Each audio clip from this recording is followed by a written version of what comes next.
देखो रिकॉर्डिंग का मैसेज किया और स्क्रीन शेयर किया। है मैम। हाँ मैम।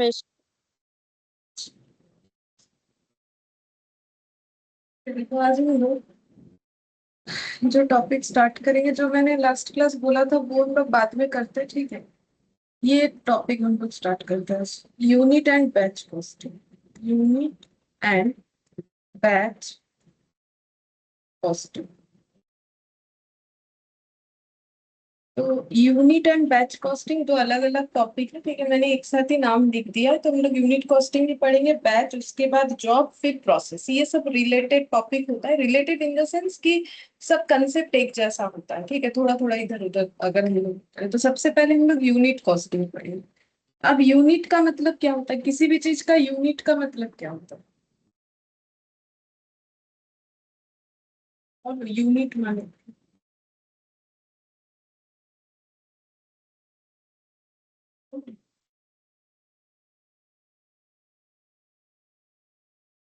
यूनिट का नाम।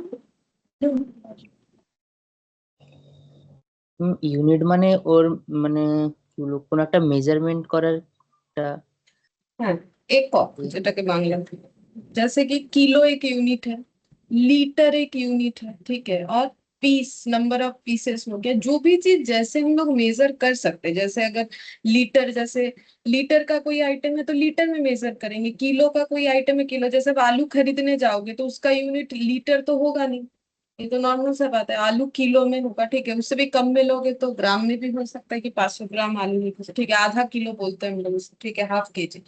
तो जो भी हो, तो यूनिट का मतलब होता है जिससे हम लोग चीज को मेजर कर सकते हैं, ठीक है। मेजर करने के लिए हमें यूनिट का जरूरत होता है, ठीक है। जैसे अगर किसी को फीवर होता है तो उसका भी तो मेजरमेंट करते हैं ना, तो फीवर का कैसे मेजरमेंट करते हैं, बोलो। थर्मोमीटर में क्या यूनिट रहता है? Celsius, Fahrenheit. Celsius, Fahrenheit. तो ये भी क्या होता है, यूनिट ही होता है, ठीक है। तो यहाँ पर कॉस्टिंग में यूनिट का मतलब है कि हम लोग को यूनिट का कॉस्टिंग करना है, मतलब कैलकुलेशन करना है कि यूनिट का। तो क्या हम लोग यहाँ पर किलोग्राम होगा कि ग्राम होगा ये निकालना है? नहीं, बात ये नहीं कि हमें ये निकालना है। हमें ये निकालना है कि हम लोग जो भी चीज प्रोडक्शन कर रहे हैं उसका एक यूनिट का कॉस्ट कितना है, ठीक है। एक यूनिट का कॉस्ट कितना है, मतलब जैसे मान लो कि मैंने 1000 पीस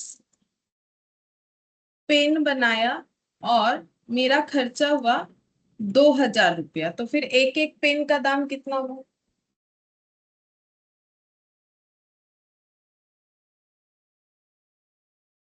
বলো, এটা তো ওয়ান টু এর জিনিস। 1000টা পেনের দাম 2000 টাকা হলে একটা পেনের দাম কত? Ma'am two. এটা তো ওয়ান টু এর জিনিস, ঠিক है। देखो, तो identify the price of one unit of finished goods.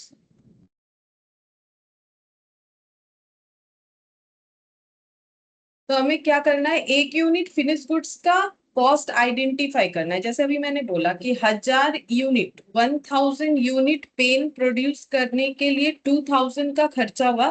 तो एक यूनिट पेन को बनाने का खर्चा होता है 2 रुपीज। तो आइडेंटिफाई किया price of one unit of finish goods. Finish goods का मतलब जो चीज हम लोग बना के बेचना चाहते हैं, ठीक है। तो हम लोग दो ही चीज बेच सकते हैं, या तो प्रोडक्ट या तो सर्विस। जैसे टीचर, लॉयर, डॉक्टर, ये लोग कोई प्रोडक्ट नहीं बेचता, ये लोग सर्विस बेचता है, ठीक है। और अगर तुम लोग जैसे आलू खरीदने जाओगे, कपड़ा खरीदने जाओगे, ग्रोसरी खरीदने जाओगे, लैपटॉप खरीदने जाओगे, तो ये सब प्रोडक्ट होता है, ठीक है, प्रोडक्ट। तो identify the price of one unit of finished goods, ये हमें आइडेंटिफाई करना है यूनिट कॉस्टिंग में। जैसे मैंने बोला कि एक पेन बनाने का खर्चा लगा 2 रुपया, ठीक है। An unit costing method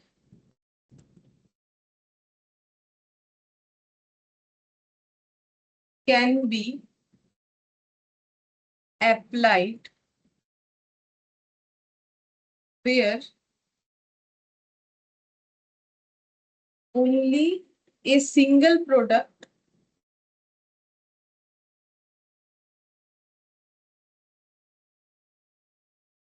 is being manufactured,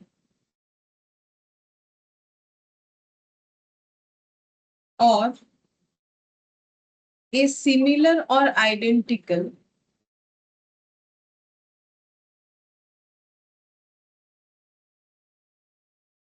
range of products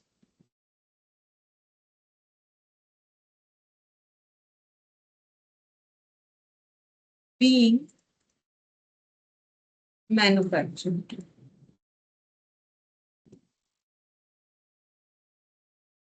ठीक है, तो क्या लिखा है देखो, सबसे पहले जो लिखा वो तो मैंने एग्जांपल से समझाया कि हमें 1 यूनिट ऑफ फिनिश गुड्स का प्राइस या कॉस्ट जो भी बोला आइडेंटिफाई करना है, and unit costing method can be applied. तो बोल रहा है कहाँ हम लोग यूनिट कॉस्टिंग मेथड अप्लाई कर सकते हैं, मतलब 1 यूनिट फिनिश गुड्स का कॉस्ट कैलकुलेट करने के लिए यूनिट कॉस्टिंग मेथड कहाँ अप्लाई करते हैं, जहां पर a single only a single product, ये ओनली ए सिंगल प्रोडक्ट होगा, ये ए गलती से लिखा हुआ है, इसको हटा के लैंग्वेज नहीं मैच हो रहा है। Only a single product is being manufactured, मतलब जो कंपनी या ऑर्गेनाइजेशन है जो प्रोडक्ट बना के बेच रहा है वो एक ही प्रोडक्ट बनाता है, मतलब एक ही प्रोडक्ट बनाता है, ठीक है, बस उसके पास एक ही आइटम मिलता है, और इस सिमिलर और आइडेंटिकल रेंज ऑफ प्रोडक्ट। तो रेंज ऑफ प्रोडक्ट मतलब अगर मोर देन वन प्रोडक्ट बनाता है तो सभी प्रोडक्ट एक जैसा है, मतलब या तो सभी में सिमिलैरिटीज है या फिर आइडेंटिकल है, जो भी बोलो एक ही बात है। आइडेंटिकल या सिमिलैरिटीज का मतलब पता है ना, आइडेंटिकल का मतलब क्या होता है, जो एक जैसा, जैसे स्कूल का यूनिफॉर्म सभी का क्या होता है, आइडेंटिकल होता है, लेकिन इंसान तो अलग अलग होता है ना, ठीक है, ये जितने भी बच्चे, मान लो 10 बच्चे यूनिफॉर्म पहन के खड़े हैं, ठीक है, तो फिर यूनिफॉर्म एक जैसा है, लेकिन सब अलग अलग ह्यूमन बीइंग तो सब अलग अलग है, ठीक है, लेकिन है तो सेम स्कूल से बिलोंग कर रहा है। तो वैसे ही सिमिलर या आइडेंटिकल प्रोडक्ट का मतलब है, हो सकता है प्रोडक्ट में बहुत ज्यादा मैचिंग तो है नहीं, बट है एक ही जैसा प्रोडक्ट, ठीक है एक ही जैसा प्रोडक्ट, जैसे सब 5 के स्टूडेंट है या फिर सब 11 के स्टूडेंट है, तो मतलब क्लास 11 के, बट इसका मतलब ये नहीं कि सब स्टूडेंट एक जैसा है, ठीक है, तो वैसा होता है। इस चीज को बोलते हैं आइडेंटिकल या similar range of products being manufactured, या तो एक ही प्रोडक्ट बनाता है या तो एक जैसा सिमिलर टाइप ऑफ प्रोडक्ट बनाता है, तो ही हम लोग यूनिट कॉस्टिंग फॉलो कर सकते हैं। इसमें करना क्या है, बड़ा ही आसान सा टॉपिक है, जो कि तुम लोग बचपन में जब पढ़ाई लिखाई शुरू करते हो तो 1-2 में पढ़ा होगा, एक पेन का दाम 5 रुपया तो 2 पेन का 10 रुपया होता है, या फिर हम उल्टा बोले तो अगर 10 रुपए में 2 पेन मिलता है, एक पेन कितने रुपए में मिलेगा, तो ये 2 रुपए में मिलेगा। ये चीज करना है यहाँ पर, और कुछ भी नहीं करना होता है, ठीक है। तो टोटल कॉस्ट ऑफ प्रोडक्शन, तो हम लोग को सबसे पहले ये निकालना पड़ेगा, जो भी चीज हम लोग प्रोड्यूस करके बेचना चाह रहे हैं उसको प्रोड्यूस करने का कॉस्ट कितना है, divided by number of units produced, कितना यूनिट हम लोगों ने प्रोड्यूस किया। जैसे कि मेरे एग्जांपल में मैंने बोला कि 2000 रुपीज खर्चा करके 1000 यूनिट पेन बनाया, तो इसका मतलब एक एक पेन बनाने में कितना रुपया लग गया, एक एक पेन बनाने में 2 रुपया लग गया, ठीक है।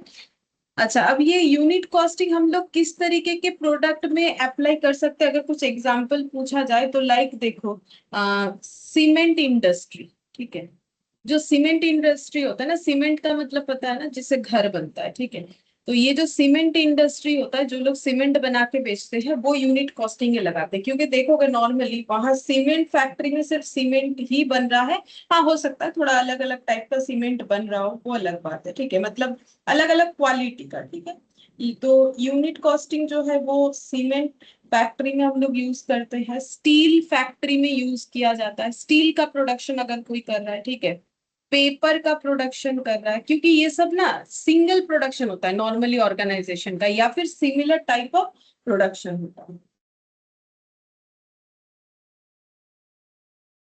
अच्छा, और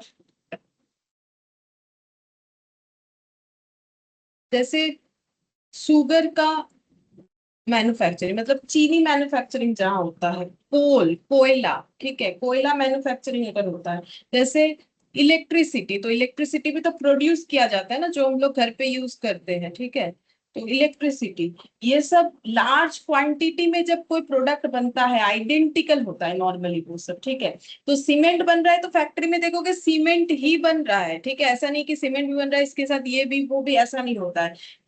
ईटा का कारखाना मतलब ईट जेटा के बोले ब्रिक्स, ठीक है, तो ये सब जो इंडस्ट्री है ना, जो लोग ईंटा बनाता है, इलेक्ट्रिसिटी प्रोड्यूस करता है, कोयला का प्रोडक्शन का काम चल रहा है, ठीक है। मतलब कोयला तो देखो मिट्टी के नीचे मिलता है, तो उसको भी तो निकालना पड़ता है, तो वो पूरा प्रोसेस हो गया ना, तो उस पे भी तो एक खर्चा होता है। ऐसा थोड़ी है कि उस पे खर्चा नहीं होता है। ये जो चीनी घर पे खाते हो, ठीक है, तो ये चीनी किससे बनता है? गन्ने के रस से बनता है, ठीक है, मैंने आखिर रोस्ती। तो ये जो चीनी का कारखाना होता है, पेपर, जो पेपर पढ़ते हो, पेपर का जो कारखाना होता है, ठीक है, स्टील का कारखाना होता है। तो ये सब जो ऑर्गेनाइजेशन है, ये नॉर्मली एक ही, या तो सीमेंट बना रहा है तो सीमेंट ही बनाता है, ठीक है, स्टील बना रहा है तो स्टील, ये तो सिंगल प्रोडक्ट बनाता है या फिर एक ही जैसा प्रोडक्ट बनाता है। तो ये सब ऑर्गेनाइजेशन जो है यूज करता है जो है यूनिट कॉस्टिंग, ठीक है। तो ये हम लोग को पूछ सकता है एग्जाम्पल के तौर पे। तो ये सब जो है यूनिट कॉस्टिंग, मतलब बेसिकली जो लार्ज क्वांटिटी में प्रोड्यूस होता है आइडेंटिकल प्रोडक्ट, जो भी ऑर्गेनाइजेशन लार्ज क्वांटिटी में आइडेंटिकल या सिंगल प्रोडक्ट बनाएगा वही यूनिट कॉस्टिंग फॉलो करेगा। अच्छा, अब देखो एक एग्जाम्पल और लेते हैं, एक प्रैक्टिकल एग्जाम्पल लेते हैं, ठीक है। मान लो तुम लोग मार्केट में गए पेन खरीदने के लिए, ठीक है, तो तुम लोगों ने बोला दुकानदार से कि हमें पेन दिखाए। तो मान लो उसने एक बॉक्स दिया तुम लोग के सामने, ये देखो बॉक्स में कितना सारा पेन है। तो कितना पेन था, तो तुम लोगों ने पढ़ के देखा, बॉक्स के पीछे तो लिखा हुआ रहता है ना डिस्क्रिप्शन, कि 100 पीसेस पेन है, और उसमें जो प्राइस लिखा हुआ था वो लिखा हुआ था 1500, ठीक है। तुम लोग को खरीदना था 10 पेन, ठीक है, तुम लोग बोल रहे थे 10 पेन खरीदना है मुझे, ठीक है। तो बोलो तुम लोग दुकानदार को कितना रुपया दोगे? मैम 150। हम्म, देखो, good afternoon. Good afternoon ma'am. Good afternoon. देखो, तो 100 पीसेस पेन है, अगर बॉक्स के पीछे 1500 लिखा हुआ है, तो तुम लोग अपने आप दिमाग में क्या कैलकुलेट करोगे कि एक पेन कितने का है?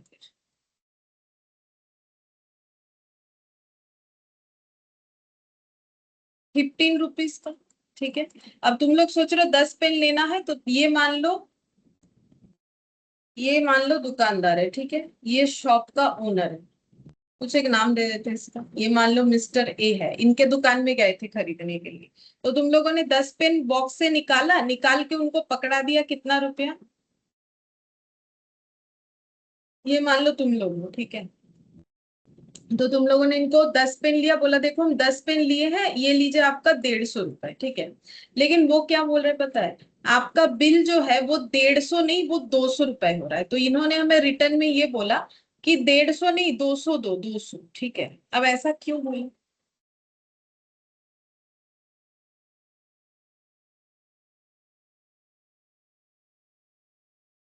बोल सकते हो ऐसा क्यों?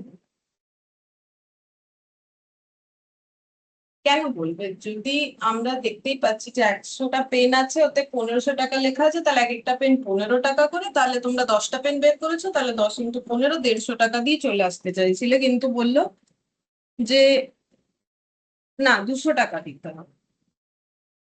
ये कैसे, क्यों बोला पहले ये बोलो।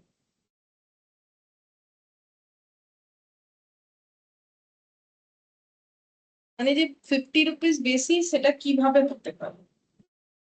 ये जो 50 रुपीज ज्यादा हो रहा है वो क्यों हो रहा है? क्या पॉसिबिलिटीज है होने का, जो भी लग रहा है बताओ, যেটা মনে হচ্ছে বলো না। কোনো অসুবিধা নেই, কিন্তু কিছু বলছি। 50 টাকা ম্যাম এক্সট্রা দেবো না। এক্সট্রা দেবে না? না, ও তো বলছে 50 টাকা দিলেই বিক্রি করবে, নালে করবে না। এক্সট্রা নয়, এক্ষুনি এখানে যেটা বোঝালাম না ওটা, হ্যাঁ বলো। হয়তো ম্যাম দোকানদার চাইছে যে আর একটু মানে পার ইউনিট কস্টটা হয়তো তার বেশি পড়ছে, তাই জন্য বলছে যে 50 টাকা আরো এক্সট্রা দিতে হবে। হ্যাঁ, অনেকটাই ঠিক হয়েছে ব্যাপারটা, কি পার ইউনিট কস্টটা বেশি হচ্ছে, পার ইউনিট কস্টটা বেশি হচ্ছে, কিন্তু কেন হবে তাহলে? মানে কেন হতে পারে? मतलब देखो, ठीक है, ये आंसर लगभग ठीक हुआ 80%। मतलब देखो, ये पेन के ये बॉक्स के अंदर जो पेन है 100 पीसेस, तो हम लोग जब 1500/100 करके 15 बोल रहे, तो हम लोग ये नहीं मान ले रहे कि सारा पेन एक ही जैसा। হ্যাঁ ম্যাম। तो हम लोग तो यही मान रहे हैं ना कि इसमें सब पेन एक जैसा है। तो हम लोग बोल रहे सभी पेन 15 रुपए का है, लेकिन मान लो तुम लोगों ने जो 10 पेन निकाला, मान लो ये एक पेन 2, 3, 4, 5, 6, 7, 8, 9, 10, मान लो कोई पेन 10 रुपए का था, कोई 12 रुपए का था, कोई मान लो 20 रुपए का था, कोई मान लो 50 रुपए का था, ऐसा भी तो हो सकता है। ये बॉक्स के पीछे 1500 लिखा हुआ है, इसका मतलब जरूरी थोड़ी है कि एक एक पेन 15 का ही है।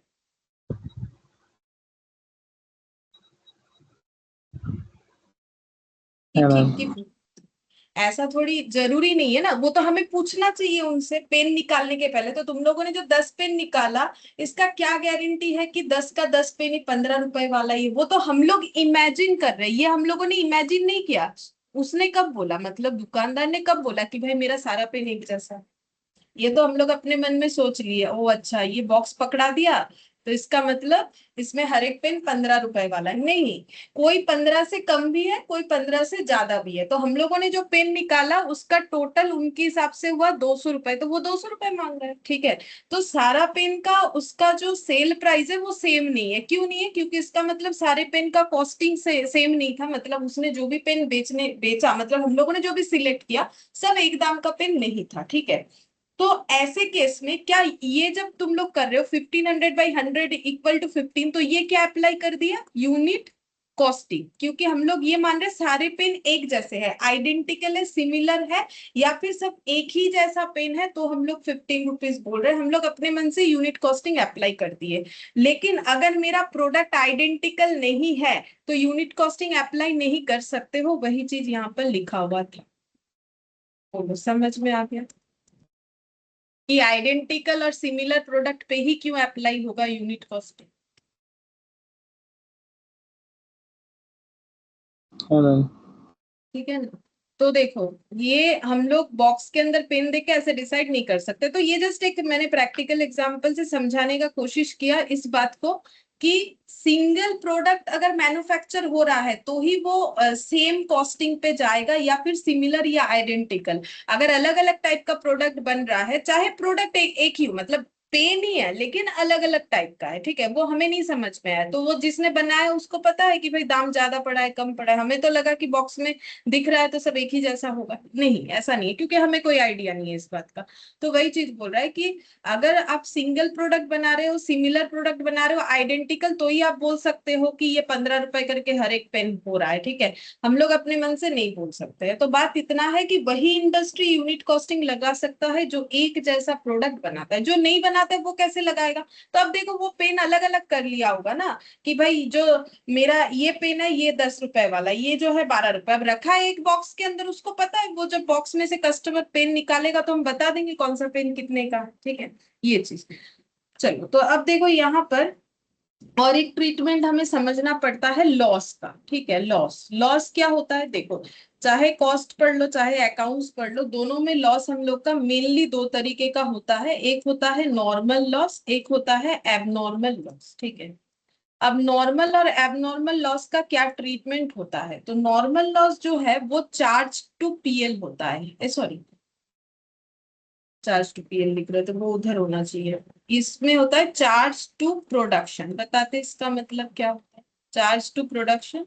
और ये हम लोग का एबनॉर्मल लॉस जो है वो होता है चार्ज टू कॉस्टिंग पीएल, ठीक है। तो कॉस्ट के पीएल को कॉस्टिंग पीएल बोलते हैं।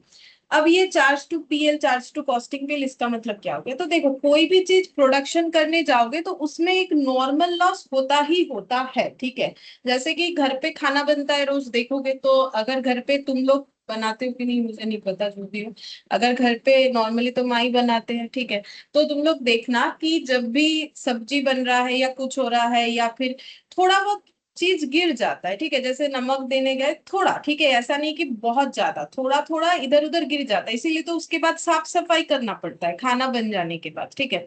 तो वो नॉर्मल लॉस है, क्योंकि अगर हम लोग कोई प्रोडक्शन का काम करेंगे, ऐसा थोड़ी है कि हम लोगों से कुछ भी नहीं गिरेगा। जैसे देखो ना, हम लिखते लिखते कभी कभार गलत लिखते, तुम लोग भी लिखते हो फिर काटते हो, तो वो एक नॉर्मल बात है, ठीक है, कि लिखते वक्त हो जाएगा। ऐसा थोड़ी है कि आज हम जो भी लिखेंगे एक बार भी मुझे काटना नहीं पड़ेगा, ऐसा नहीं होता है। तुम लोग ये चीज देखना, डेली में कुछ ना कुछ हो जाता है, तो वो नॉर्मल है। लेकिन मान लो पूरा ही गलत वलत लिख के आ गए, फिर उसको पूरा पेज वेज काटना पड़ा, वो होता है एबनॉर्मल, ठीक है। तो नॉर्मल लॉस और एबनॉर्मल लॉस जो है बिजनेस के रिस्पेक्ट में अगर देखो कि जब भी कुछ प्रोडक्शन या प्रोसेसिंग का काम हो रहा है, थोड़ा बहुत जो नुकसान होता है जो कि बहुत ही नॉर्मल है, होगा ही, जिसको हम लोग रोक नहीं सकते हैं। नॉर्मल लॉस होता है अनएवॉइडेबल, ठीक है, हम लोग उसको अवॉइड नहीं कर सकते क्योंकि वो गुड्स के इनहेरेंट नेचर के लिए होता है। गुड्स का इनहेरेंट नेचर का मतलब होता है, मतलब जो क्या बोले, भगवान ने उसका नेचर जो दिया है, ठीक है। जैसे कि एक एग्जांपल के तौर पे बोले, जैसे किसी का फूल का बिजनेस है, फूल फ्लावर, ठीक है। तो जो फ्लावर का बिजनेस करता है ना, तो उसको पता है कि मेरा ये जो फूल है ये थोड़ी ना 5 दिन 10 दिन तक ताजा रहेगा, नहीं रहेगा, ठीक है, पेरिसेबल आइटम है। तो कुछ फूल तो कुछ घंटे के अंदर मुरझा जाएगा, कुछ फूल ऐसा होगा कि 2 दिन ज्यादा से ज्यादा टिक जाएगा ठंडा के मौसम में, ठीक है। कुछ फूल ऐसा होगा कि 1 दिन के अंदर खराब हो जाएगा। तो उन लोग को पता होता है कि एक एस्टिमेट होता है कि इस बिजनेस किसके बिजनेस में कितना नॉर्मल लॉस हो सकता है, ठीक है। जो लोग फ्रूट्स बेचते हैं वो भी पेरिसेबल आइटम है, जो फिश बेचते हैं वो भी पेरिसेबल आइटम है। तो जो सब पेरिसेबल आइटम होता है उनको पता है कि भाई मेरा कौन सा जो फ्रूट्स है वो कितने दिन टिक के रहेगा। जैसे बनाना वगैरह जल्दी खराब हो जाता है, ठीक है, एप्पल वगैरह थोड़ा ज्यादा स्टे कर जाएगा। तो वैसे, तो नॉर्मल लॉस का मतलब है कि प्रोडक्शन जब कर रहे हो तो आपका वो लॉस होगा, आप उसे रोक नहीं सकते हो, ठीक है। तो रोक नहीं सकते हो तो क्या करोगे, उस लॉस की वजह से आपका कॉस्ट तो बढ़ेगा ना, कॉस्ट तो बढ़ेगा उस लॉस की वजह से। जैसे कि एक एग्जांपल दे रहा है, मान लो आपने 10 ऑरेंज खरीदा बेचने के लिए, ठीक है, 10 रुपए करके, ठीक है। तो कितना रुपए खर्चा करके ऑरेंज खरीदा, 100 रुपए खर्चा करके। अब क्या हुआ कि हम लोग को पता है कि ये ऑरेंज जब बेचने के लिए हम लोग अपने दुकान तक लेके आएंगे तो क्या है ना, पेरिसेबल आइटम है, 1-2 ऑरेंज खराब हो ही जाता है। तो मान लो एक पेटी में अगर 10 ऑरेंज रहता है, ठीक है, उसमें तुम लोग को पता है कि 2 ऑरेंज सड़ जाएगा, ठीक है, एक तो खराब, बहुत ही खराब हालत होगा, दूसरे का भी हालत खराब हो जाएगा। तो ये एक एस्टिमेशन है कि मेरा 2 ऑरेंज जो है वो खराब हो ही जाता है, ठीक है। तो अब 2 ऑरेंज खराब हो गया, तो अब बोलो बेचने लायक कितना ऑरेंज रहा। इसका ना 10 नहीं करके इसको हम ऐसा कोई वैल्यू लगाते हैं जिसमें तुम लोग को कैलकुलेशन में आसानी होगा। मान लो ये खरीदा है 8 हो जाए तो আমি এটাকে কত দিব, 8 হলে 8 টাকা করে তাহলে। तो बोलो 2 ऑरेंज अगर खराब हो जाएगा तो बेचने लायक कितना ऑरेंज रहेगा। 8 6 ऑरेंज 8 ऑरेंज रहेगा। 8 ऑरेंज रहेगा, लेकिन पॉकेट से कितना रुपया गया, 80 रुपीज। वो तो रोक नहीं सकते, वो तो चला गया, एक पेटी जब खरीद के लाए। तो अब एक एक ऑरेंज कितने का पड़ा हम लोग को, मतलब पहले तो 8 रुपए पर ऑरेंज हो रहा था ना, अब पर पीस ऑरेंज का कितना पड़ गया हम लोग को। আরে বলো, বাজারে গিয়ে কখনো যদি 10টা লেবু কিনে নিয়ে আসো 8 টাকা দিয়ে, 80 টাকা, এবার বাড়িতে এসে দেখলে দুটো খারাপ বেরিয়ে গেছে, তাহলে 80 টাকায় কটা লেবু পেলে, 8টা, তাহলে এক একটা লেবুর দাম কত পড়ে গেল।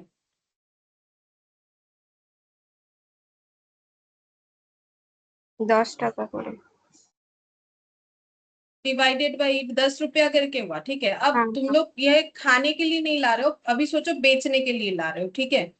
तो अब बेचोगे तो प्रॉफिट लगाओगे ना, जिससे खरीद के लाए थे 8 रुपए करके लाए थे, ठीक है। अब तुम लोगों ने सोचा था एक एक ऑरेंज पे हम लोग 2 रुपए प्रॉफिट लगाएंगे, तो तुम लोग सेल प्राइस डिसाइड करने बैठे हो, बिजनेस कर रहे हो ना, तो सेल प्राइस डिसाइड करने के लिए बैठे, तो तुम लोग बोलोगे एक ऑरेंज मैंने 8 रुपए का लाया, मैंने सोचा है 2 रुपए प्रॉफिट लगाएंगे। अब देखो, ये जो प्रॉफिट सोचते हैं और सेल प्राइस डिसाइड करते हैं, ये हम लोग के डिसाइड करने से नहीं होता है, मार्केट मैनिपुलेट करता है इसे, मार्केट का रेट होता है। कोई भी प्राइस में तो हम लोग कोई भी चीज मार्केट में नहीं बेच सकते, आज के डेट पे मोनोपोली कुछ नहीं होता है, सब कोई सब काम कर सकता है, इतना अवेलेबिलिटी हो चुका है इंसान के पास। तो मार्केट में ऑरेंज का एक रेट चल रहा होगा, ठीक है। जैसे ठंडा के मौसम में अलग रेट होता है, ठीक है, ये जो है बरसात के मौसम में जो है अलग रेट होता है, ठीक है। तो ऑरेंज जो है उसका रेट ठंडा में जो है कम होगा, वैसे ठंडे वाला ऑरेंज ही अच्छा रहता है, इस टाइम पे ऑरेंज मिलता भी नहीं है, ठीक है। तो जो भी हो, तो अगर आप बिना मौसम का चीज खरीद रहे हो, मतलब जो अभी वेदर के साथ नहीं जाता है तो वो और भी महंगा आता है। तो जो भी हो, मार्केट का एक सेलिंग प्राइस होता है, उसी के अंदर हमें बेचना होगा। अगर मार्केट में सभी लोग एक ऑरेंज 15 रुपए पीस में बेच रहे हैं तो हम लोग को भी 15 या उससे कम में बेच सकते हो। अब तो हम लोग बोलेंगे हम लोग 20 रुपए में बेचेंगे, कोई नहीं खरीदेगा। अगर किसी ने गलती से खरीद लिया, नॉलेज नहीं है, खरीद सकता है लेकिन ज्यादा कस्टमर अट्रैक्ट नहीं कर सकते हो, आपको मार्केट रेट के साथ ही चलना पड़ेगा, ठीक है। तो हम ये बोल रहे हैं कि अगर सेलिंग प्राइस डिसाइड करें, क्योंकि हम लोगों ने सोचा था कि हम लोग जो है मार्केट में, मान लो ऑरेंज का रेट चल रहा है सपोज करो कि 12 रुपीज करके, हम लोगों ने सोचा हम लोग थोड़ा सस्ता बेचेंगे, हम लोग 10 रुपए में बेचेंगे। तो 8 रुपए का मेरा कॉस्ट पड़ गया, हम इस पे प्रॉफिट लगा देंगे 2 रुपया, तो हम इस ऑरेंज को 10 रुपए में बेच देंगे। अब अगर तुम लोग इस 8 रुपए को देख के डिसाइड करते हो तो तुम लोग का लॉस हुआ कि नहीं? আরে বলো, লস হচ্ছে কি হচ্ছে না? হচ্ছে না? না হচ্ছে কিছু তো বলো। अरे जब जब खरीदने का 10 पड़ गया तो 10 में बेचोगे तो लॉस है कि प्रॉफिट है?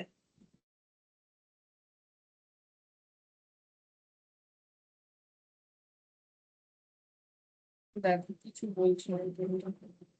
अरे 8 হ্যাঁ रुपए ম্যাম, में লস खरीद के তো 10 लॉस तो টাকাটা हो তো रहा है। 10 টাকা, হ্যাঁ 10 টাকাটা 8 টাকায় বেচি, 2 টাকা তো লস হচ্ছে। हाँ, तो फिर कौन सा प्राइस देख के डिसाइड करना है कितने में बेचोगे, ये वाला देखना है। मतलब नॉर्मल लॉस को कंसीडर करना है, ये हम बताना चाह रहे हैं। नॉर्मल लॉस को कंसीडर करना है, ये समझाने का कोशिश कर रहे हैं। तो फिर सेलिंग प्राइस जो डिसाइड करोगे, ये 10 पे प्रॉफिट लगा के बेचना पड़ेगा, ठीक है। तो मार्केट में मैंने क्या बोला, ऑरेंज का रेट क्या चल रहा था, 12। हम लोगों ने सोचा था ना थोड़ा सस्ता बेच देंगे, बट हुआ नहीं। क्यों नहीं हुआ? 2 खराब निकल गया। हो ही सकता है, क्या कर सकते हो।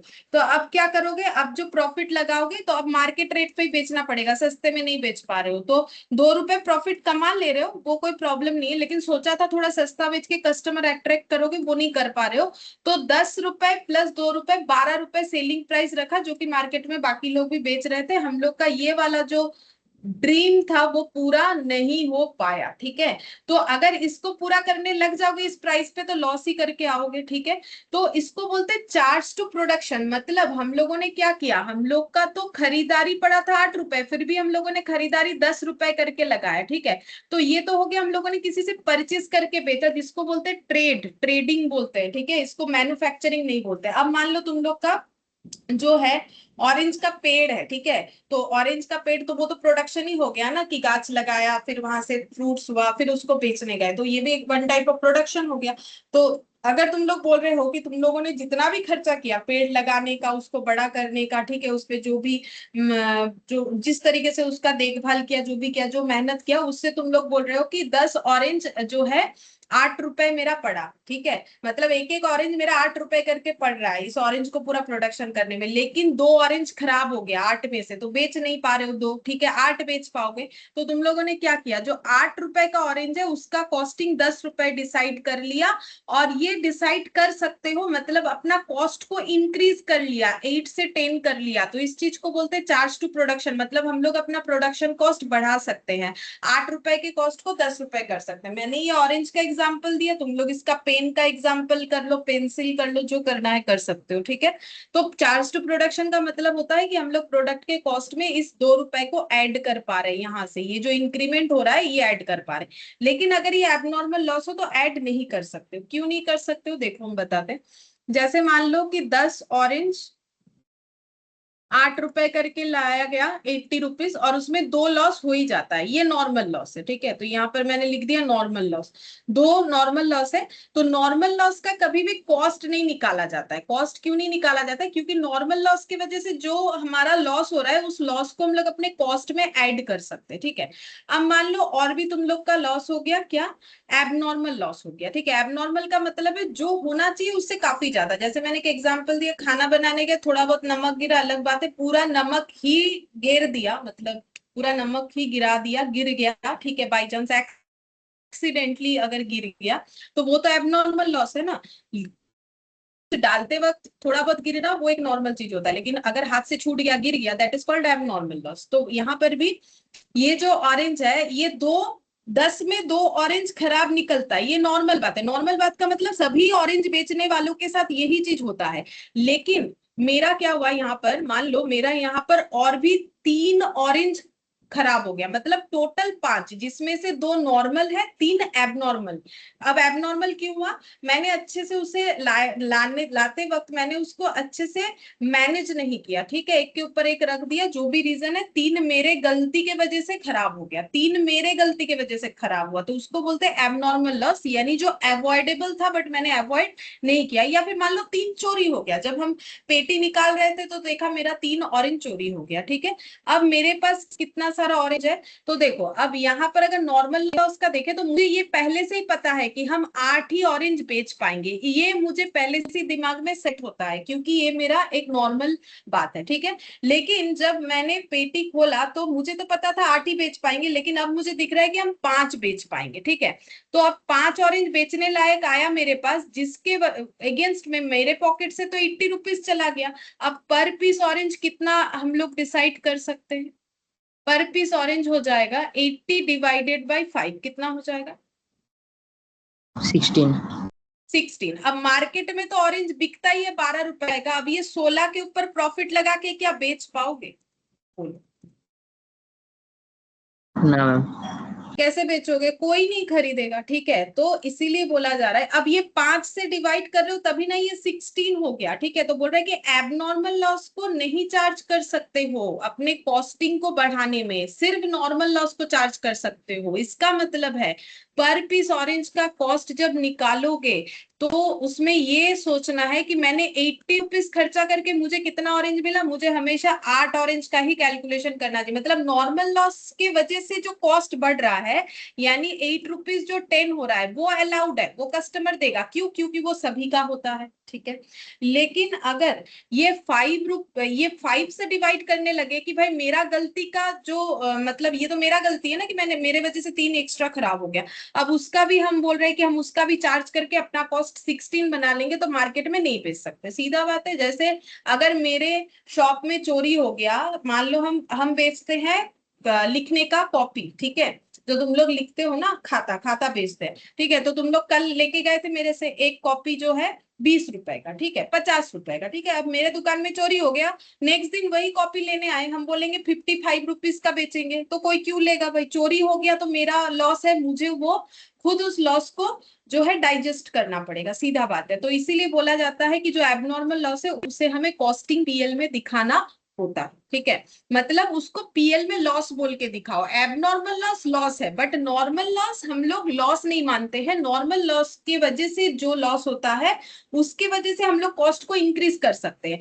जैसे 50 रुपीज का कॉपी 55 में बेच रहे, चोरी हो गया बोल के ये नहीं चलेगा, ठीक है, ये कभी नहीं चलेगा, कोई नहीं खरीदेगा। लेकिन अगर कोई नॉर्मल लॉस की वजह से हम अपनी कॉपी का कॉस्ट बढ़ा रहे हैं कि भाई हर कोई ना अपना ये जो कॉपी के बिजनेस में जो भी लॉस होता है, तो 50 का कॉपी 52 में मतलब 52 में बेचता है, तो वो कर सकते हो, सब कोई करेगा तो मेरा भी चीज बिकेगा, ठीक है। लेकिन जो चीज, क्योंकि देखो चोरी सभी के दुकान में थोड़ी हो गया है कि सभी दुनिया में जितने कॉपी वाले लोग हैं वो सभी 55 में बेचेंगे, क्यों बेचेंगे भाई, सबका चोरी थोड़ी ना एक ही दिन में हो रहा है। तो अपने गलती के वजह से, अब तुम लोग बोलोगे चोरी मेरा गलती नहीं था, लेकिन इसमें ये माना जाता है कि ये तो मतलब ये हम लोग क्या कर सकते हैं, ये तो भगवान का भेजा हुआ नहीं था ना, गुड्स का इनहेरेंट नेचर की वजह से नहीं हुआ, नहीं हुआ, उसकी वजह से जो भी लॉस है वो आप कॉस्टिंग पीएल में दिखाओ, और अगर गुड्स के इनहेरेंट नेचर की वजह से हुआ है तो आप चार्ज टू प्रोडक्शन कर सकते हैं, ठीक है।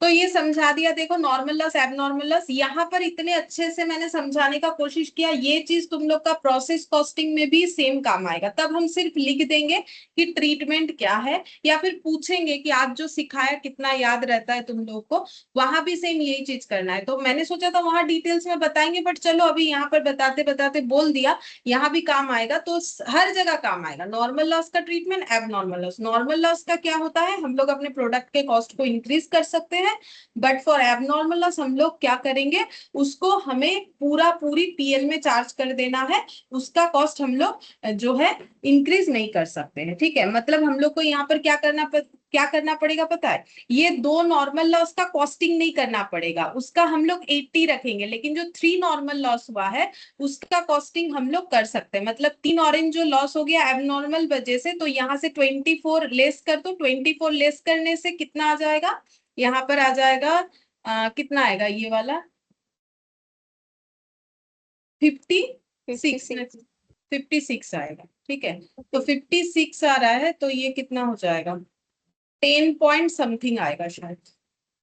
हाँ, थोड़ा सा अप्रोक्सीमेशन में आ रहा है, 10 पॉइंट समथिंग करके आ जाएगा। मतलब हम लोग एबनॉर्मल कॉस्ट का जो है वो ये कर सकते हैं, मतलब कॉस्टिंग उसका अलग कर देंगे। मतलब हम लोग ये बोलेंगे कि 5 ऑरेंज का कॉस्ट मेरा कितना हो गया, 56। तो एक एक ऑरेंज का कॉस्ट हम लोग कितना लगा सकते हैं, 10 पॉइंट समथिंग करके आ जाएगा। मतलब जो इधर 10 आ रहा था अप्रोक्सीमेशन की वजह से, ठीक है।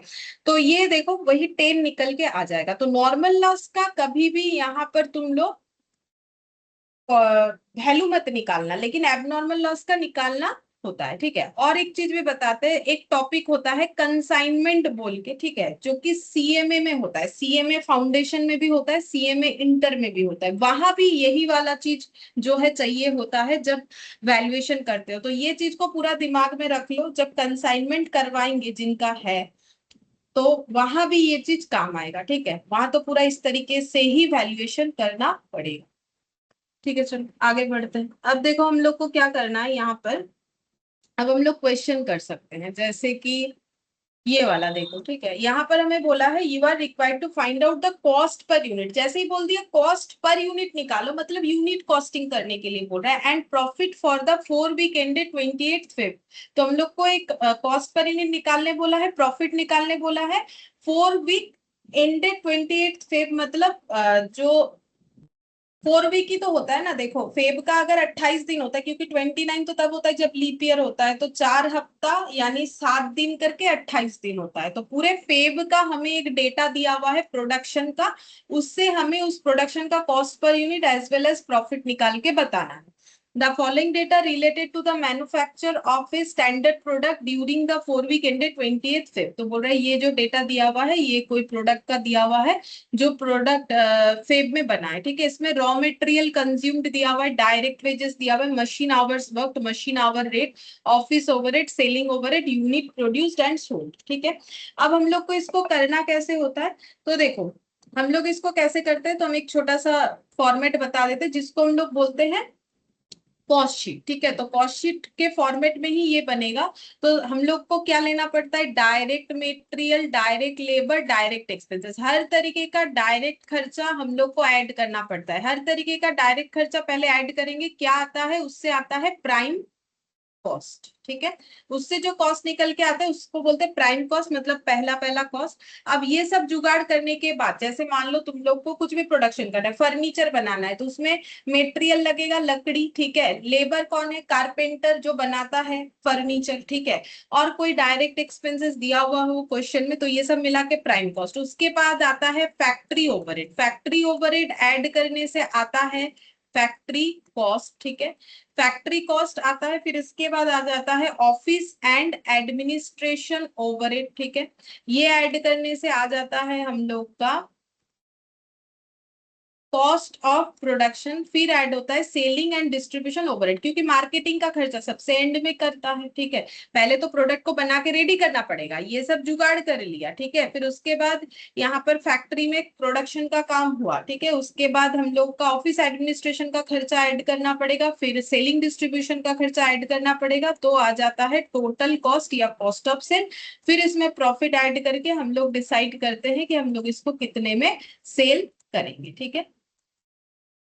अच्छा, तो अब इसी पैटर्न में हम लोग इस क्वेश्चन को करने वाले हैं। तो सबसे पहले दिया हुआ है देखो रॉ मटेरियल कंज्यूम। तो मटेरियल का कुछ ना बोला हुआ हो तो हमेशा मटेरियल डायरेक्ट मटेरियल ही माना जाता है, ठीक है। अगर कुछ बता दिया तो बात अलग है। तो इलास्ट्रेशन 1 लिखेंगे, statement of cost per unit, P dot U लिखा है मैंने, and profit.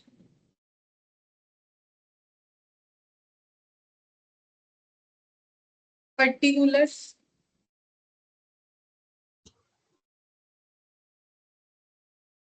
Cost per unit निकालने बोला है, और यहाँ एक टोटल का कॉलम भी कर रहे। वैसा कोई रूल्स नहीं है, यूनिट कॉस्टिंग हो बैच कॉस्टिंग, पूरे कॉस्टिंग में ही वैसा कोई रूल्स नहीं होता कि इस तरह से स्ट्रक्चर करना है उस तरीके से स्ट्रक्चर करना है। ऐसा करना है ताकि जो पूछा है उस क्वेश्चन को हम लोग अच्छे से रिप्रेजेंट कर पाए, उतना लिखना काफी होता है। तो कितना प्रोडक्शन के लिए हम लोग ये स्टेटमेंट बना रहे हैं, तो इन्होंने बनाया है कितना 10,000 यूनिट प्रोड्यूस किया है। ठीक है, तो सबसे पहले लिखना पड़ेगा raw material consumed.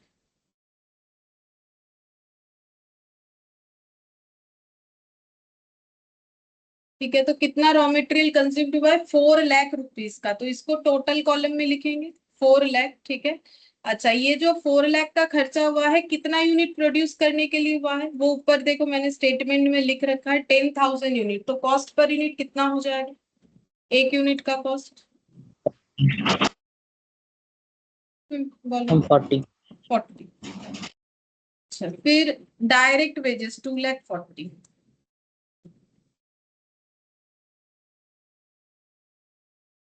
2,40,000 for 40,000, sorry for 10,000 unit कितना हो जाएगा 24 लाख। 20। अच्छा उसके बाद देखो मशीन आवर्स वर्क, मशीन कहाँ रहता है, फैक्ट्री में रहता है, तो ये फैक्ट्री का खर्चा हो गया।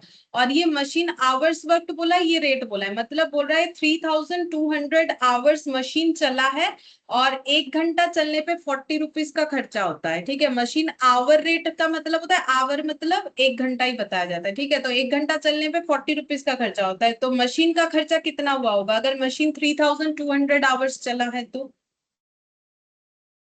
1,28,000। हाँ, तो 1 घंटे का 40 रुपीज, तो 3,200 का ज्यादा होगा, ज्यादा होने से मल्टीप्लीकेशन होता है। ठीक है, तो ये तो दोनों हो गया। यहाँ पर हमारा कोई डायरेक्ट एक्सपेंस क्वेश्चन में नहीं था, तो ये दोनों को ऐड कर लेंगे, ऐड करने से जो खर्चा निकल के आता है उसको हम लोग बोलते हैं प्राइम कॉस्ट। तो ये हो गया 64 रुपीज और ये हो गया 6,40,000। अब ऐड करेंगे फैक्ट्री ओवरहेड, फैक्ट्री का खर्चा, फैक्ट्री ओवरहेड। अब फैक्ट्री ओवरहेड के अंदर हमें कौन सा खर्चा दिया हुआ है, मशीन का खर्चा दिया हुआ है, तो जो दिया हुआ होगा क्वेश्चन में वही लिखेंगे।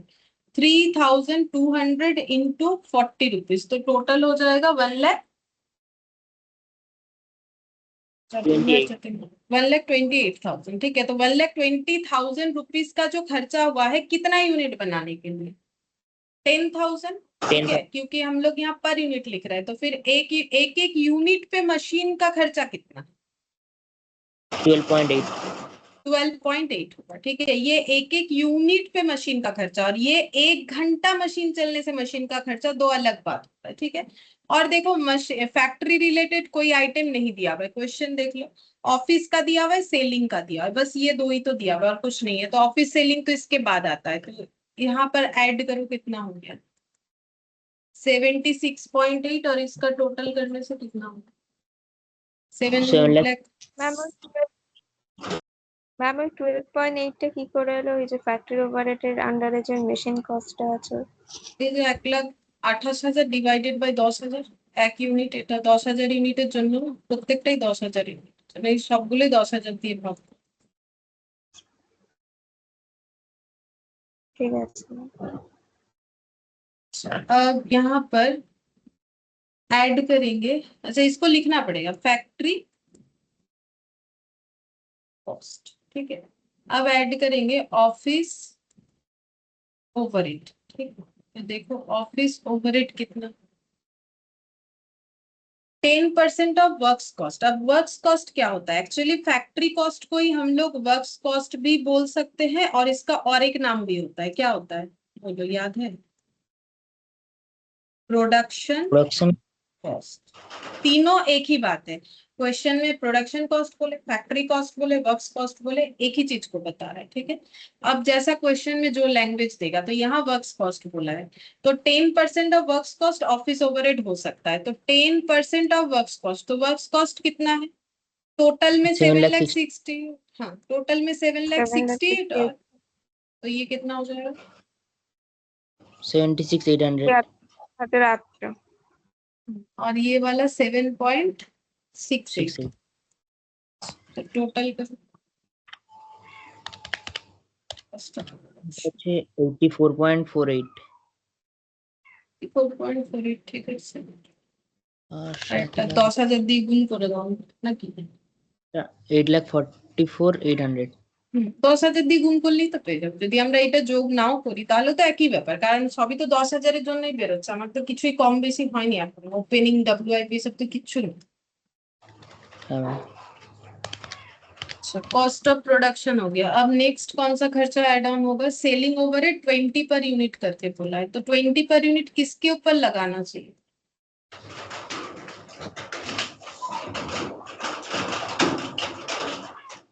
तो देखो 20 पर यूनिट बोल दिया है, तो मैंने पर यूनिट में पहले ही लिख दिया, ठीक है, क्योंकि ये कॉलम तो पर यूनिट को रिप्रेजेंट कर रहा है। तो एक यूनिट का सेलिंग ओवर है 20, तो हम लोगों को किस पे लगाना चाहिए? जितना यूनिट हम लोग बेच रहे हैं, तो कितना बेचेंगे? यहाँ बोल दिया यूनिट प्रोड्यूस्ड एंड सोल्ड, तो फिर बेचे भी कितना है? 10,000। 10,000 ही बेचा है, जब कुछ बोला ही नहीं है कि इतना ही यूनिट प्रोड्यूस्ड इतना ही सोल्ड, तो फिर उतना ही बेचा है। तो 10,000 इंटू 20 कितना होगा? 2 लाख। हाँ, तो टोटल लगा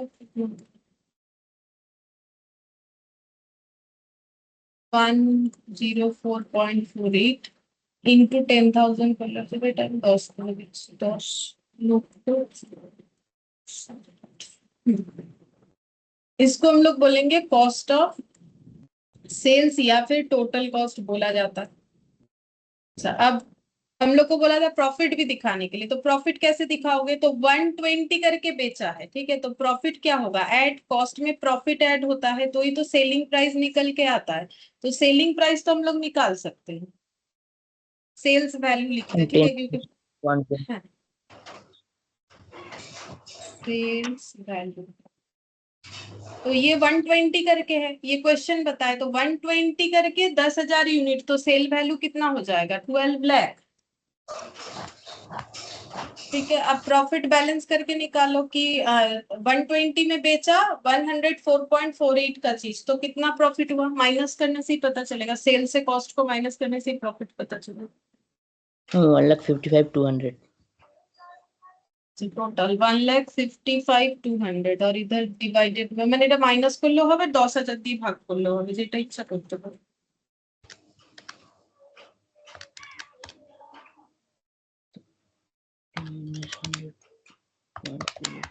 ওটা 15.52। तो टोटल করলে 120 আছে। हाँ मैम। ठीक है, तो ये बस इतना ही पूछा था। कॉस्ट पर यूनिट बताओ, तो पहला आंसर क्या है? कॉस्ट पर यूनिट कितना होगा? ये वाला फर्स्ट आंसर ये वाला है 104.48, और बोला है कि प्रॉफिट बताओ, तो प्रॉफिट हो जाएगा हम लोग का 1,55,200, और प्रॉफिट पर यूनिट भी निकल चुका है 15.52। ठीक है, चलो नेक्स्ट वाला देखते हैं क्या बोला है क्वेश्चन।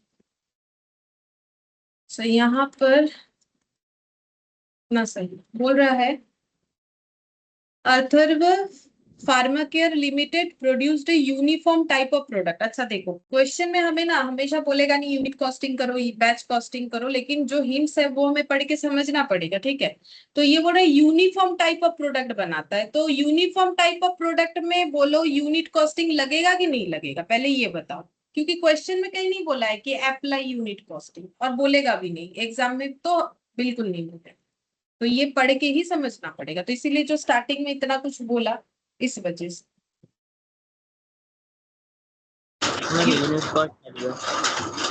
हाँ, यूनिट कॉस्टिंग लगेगा, अभी तो सिखाया। यूनिफॉर्म टाइप ऑफ प्रोडक्ट मतलब सिमिलर चीज अगर है तो यूनिट कॉस्टिंग बिल्कुल लग सकता है। जैसे ये पेन के डब्बे में अगर सभी एक ही जैसा पेन होता तो 15 रुपए करके ही होता ना, तो वो थोड़ी बोलता कि अलग अलग होगा। ये भी लिखवाया हुआ सिमिलर, आइडेंटिकल। मैंने यूनिफॉर्म लैंग्वेज यूज नहीं किया, बट मैंने ये भी बोला कि बच्चे लोग जब यूनिफॉर्म पहनते हैं तो एक ही जैसा हो गया, ठीक है, एक ही स्कूल से बिलोंग कर रहा है, समझ में आता है कि भाई ये बच्चा इस स्कूल से बिलोंग कर रहा है, ठीक है, क्योंकि हर एक स्कूल का यूनिफॉर्म अलग अलग होता है। तो यूनिफॉर्म टाइप ऑफ प्रोडक्ट है तो हम लोग यूनिट कॉस्टिंग अप्लाई कर सकते हैं। And has a manufacturing capacity of 3,000 unit per week of 48 hours. मतलब बोल रहा है कि इनका मैन्युफैक्चरिंग कैपेसिटी कितना है, एक हफ्ते में 3,000 यूनिट प्रोड्यूस कर लेता है ये लोग, और एक हफ्ते में कितना घंटा काम करता है? 48 आवर्स। क्योंकि हाँ, From the records of the company, the following data are available relating to output and cost of 3 consecutive weeks. तो बोल रहा है कि यहाँ पर जो डेटा है वो आउटपुट का भी है, ऊपर से 3 कंसेक्यूटिव वीक का डेटा दिया हुआ है। तो वीक 1, 2 एंड 3 क्या डेटा दिया हुआ है? मैन्युफैक्चरिंग यूनिट मैन्युफैक्चर, पहले वीक में 1200 यूनिट बना, फिर उसके बाद 1600, उसके बाद 1800, सब एक ही जैसा प्रोडक्ट है, ठीक है। अच्छा, 1200 बनाने में मेटेरियल का खर्चा लगा 9000। अच्छा, 1600 बनाने में 12,000, 1800 बनाने में 13,500 पड़ा, ठीक है। अच्छा, फिर इसके बाद यहाँ पर बोल रहा है कि डायरेक्ट वेजेस का ये इतना बनाने में इतना, 1600 के लिए इतना, 1800 के लिए इतना, फैक्ट्री का खर्चा इतने यूनिट के लिए इतना इतना इतना ये पड़ा है, ठीक है। तो ये तो एक टेबल दे दिया है जहां पर हमें 3 टाइप्स ऑफ एक्सपेंसेस दे दिया है, मेटेरियल, वेजेस, ओवरहेड, और जो है कितना कितना यूनिट मैन्युफैक्चर करने पे ये खर्चा हुआ है वो दे दिया है। टोटल 3000 यूनिट इनका कैपेसिटी है, ठीक है।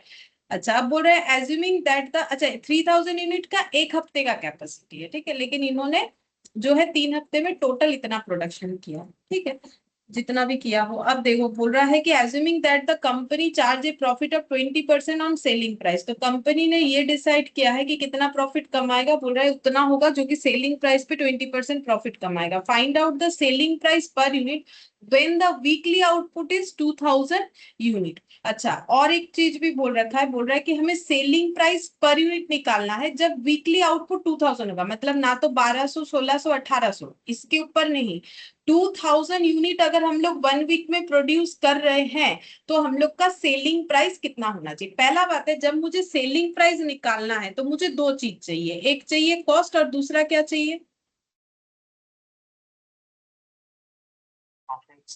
प्रॉफिट, ठीक है। मुझे कॉस्ट और प्रॉफिट चाहिए, तब जाके हम सेलिंग प्राइस निकाल सकते हैं, ठीक है। प्रॉफिट का तो मुझे क्वेश्चन बोल दिया है, क्या बोला है कि प्रॉफिट कैसा होना चाहिए? 20% ऑन सेलिंग प्राइस, तो ये तो हो जाएगा 20% ऑन सेलिंग प्राइस, ठीक है। तो कॉस्ट कैसे निकालोगे? तो बोलो, इस क्वेश्चन में जो भी प्रोडक्ट ये लोग बनाते हैं, नाम तो दिया नहीं है प्रोडक्ट का, तो वो प्रोडक्ट बनाने में क्या क्या कॉस्ट का डिटेल्स हमें दिया है, मतलब नाम क्या दिया हुआ है। डिटेल्स मीन्स हम रुपीस का बात नहीं पूछ रहा है, आइटम का नाम बोलो कि कॉस्ट के नाम पे क्या क्या खर्चा दिया हुआ है।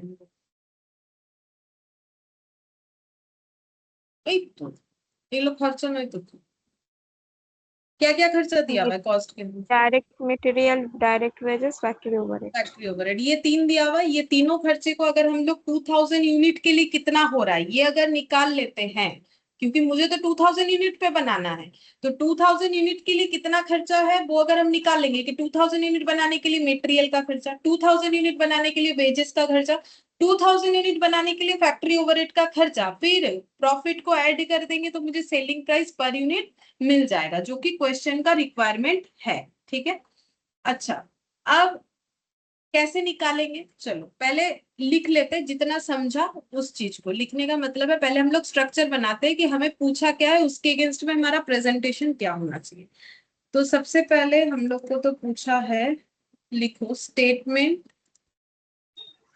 Of cost and selling price per unit for 2000 unit of output.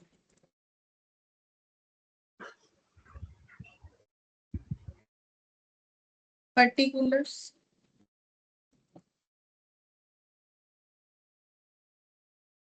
Cost per unit, और यहाँ पर टोटल, ठीक है। तो कॉस्ट में हम लोग क्या क्या लिखेंगे, हम लोगों ने खुद डिसाइड किया, हम लोग मेटेरियल लिखेंगे, लेबर लिखेंगे, ओवरहेड लिखेंगे, जिसमें से दो डायरेक्ट आइटम है, एक इनडायरेक्ट आइटम है। तो पहले डायरेक्ट आइटम जाएगा, तो डायरेक्ट मटेरियल,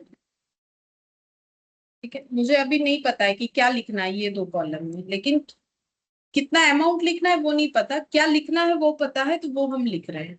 डायरेक्ट लेबर, जैसे ही हम लोग को ये वैल्यू निकाल लेंगे, हम लोग ये सब ऐड करके हम लोग का आ जाएगा प्राइम कॉस्ट।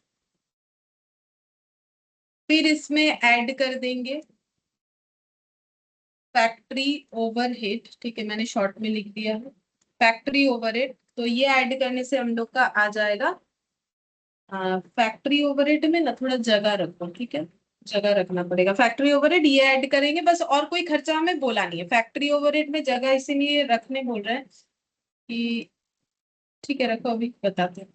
अच्छा, तो ये फैक्ट्री ओवरहेड ऐड करने से ही हम लोग का जो कॉस्ट आएगा उसको ही हम लोग टोटल कॉस्ट बोल देंगे। क्यों? क्योंकि और कोई कॉस्ट क्वेश्चन में दिया नहीं है, तो और तो कुछ लगा नहीं सकते, तो यही मेरा खर्चा होगा। ये 3 खर्चा ही मेरा खर्चा, और मेरा कोई फोर्थ आइटम है ही नहीं जिसको हम लिखे। ठीक है, फिर इसमें हम ऐड कर देंगे प्रॉफिट। ठीक है, जैसे ही प्रॉफिट ऐड कर देंगे तो मुझे मिल जाएगा सेलिंग प्राइस, जो कि क्वेश्चन का रिक्वायरमेंट है। ठीक है, अच्छा, अब देखो क्वेश्चन को सॉल्व कैसे करोगे। सबसे पहले मुझे अगर कॉस्ट पर यूनिट पता करना है कि टोटल, देखो मुझे अगर कॉस्ट पर यूनिट पता चलेगा, टोटल हम कैसे निकालेंगे? जो भी कॉस्ट पर यूनिट होगा उसके साथ क्या करने से मुझे टोटल कॉस्ट पता चलेगा, बोलो।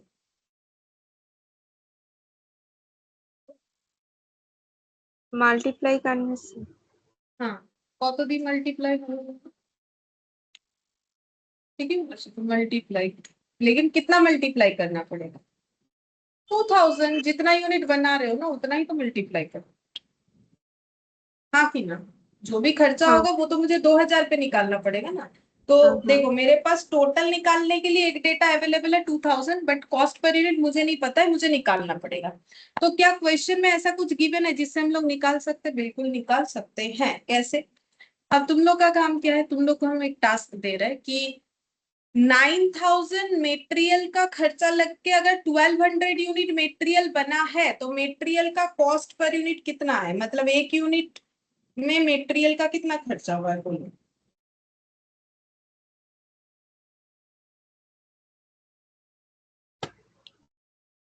7.5। 7.5 है। ठीक है, मतलब 9000 डिवाइडेड बाई 1200 करो। 1200। हाँ हाँ। हाँ उठाइए उसमें। हाँ, ये देखो 9000 का खर्चा हुआ है 1200 यूनिट प्रोड्यूस करने पे, तो 7.5। ठीक है, अच्छा, अब एक चीज और चेक करना है, क्या सभी में 7.5 है? ये चेक करना जरूरी है। क्यों जरूरी है हम बता रहे हैं। अभी निकालो सभी में 7.5 है कि नहीं, सब अलग अलग निकालते जाओ। मतलब सेकंड वाला भी 12,000 डिवाइडेड बाई 1600, हाँ मैम, ये सब भी में आगे 7.5 आ रहा है। 7.5। तो इससे ये पता चल रहा है कि इन्होंने सेम मटेरियल यूज किया, जो कि करना भी चाहिए क्योंकि ये लोग तो यूनिफॉर्म आइटम बनाता है ना। तो फिर मान के चलो कि सेम मटेरियल यूज कर रहा होगा तभी तो यूनिफॉर्म आइटम बनेगा। तो हम लोग अगर 2000 यूनिट बनाएंगे तो भी हम लोग का मटेरियल का खर्चा फिर कितना करके आएगा? 7.5। 7.5 करके ही आएगा। ठीक है, तो अब किस चीज का वर्किंग नोट बनाना पड़ेगा, और उसके पहले हम लोग यहाँ पर लिख लेते हैं 7.5, और ये 2000 पे कितना आएगा वो देखना पड़ेगा। 15,000। ठीक है, अब इसका वर्किंग नोट बनाना पड़ेगा क्योंकि ये कैसे निकला वो तो हमें बताना है। तो इसका वर्किंग नोट में क्या लिखेंगे?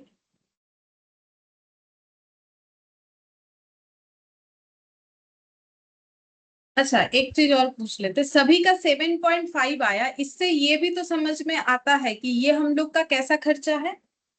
वेरिएबल। ठीक है, वेरिएबल खर्चा हमेशा पर यूनिट में सेम होता है और टोटल में वेरी करता है। देखो समझ लो, टोटल में वेरी करता है क्योंकि देखो यहाँ पर टोटल 9000, यहाँ 12,000, यहाँ 13,500। क्यों? क्योंकि यहाँ इतना यूनिट बना, यहाँ इतना, यहाँ इतना, लेकिन एट द रेट वाला वैल्यू सभी का सेम था।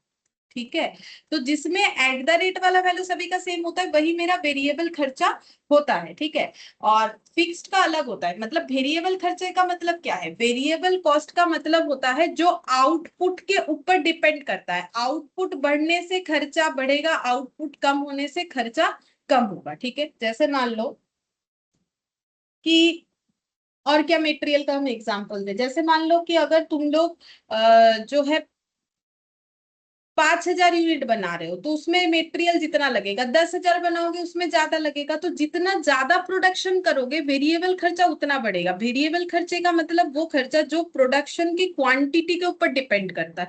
क्वांटिटी बढ़ेगा तो ये भी बढ़ेगा, क्वांटिटी कम होगा तो ये भी कम हो जाएगा। ठीक है, जैसे कि मान लो तुम लोग जो है बुक्स खरीदना चाहते हो। ठीक है, तो तुम लोग मान लो 5 बुक्स खरीदोगे तो उसका खर्चा अलग होगा। तुम लोग 10 बुक्स खरीदोगे तो उसका खर्चा अलग होगा, ठीक है, लेकिन हर एक बुक्स मान लो 500 रुपए करके है, ठीक है, तो इसमें पर यूनिट का वैल्यू चेंज नहीं होगा, फिक्स्ड वैल्यू चेंज होता है। तो वेरिएबल कॉस्ट वो होता है जिसमें पर यूनिट फिक्स्ड होता है, ठीक है, और टोटल वेरी करता है। क्यों वेरी करेगा? क्योंकि टोटल ये क्वांटिटी के ऊपर डिपेंड करेगा ना, इसीलिए।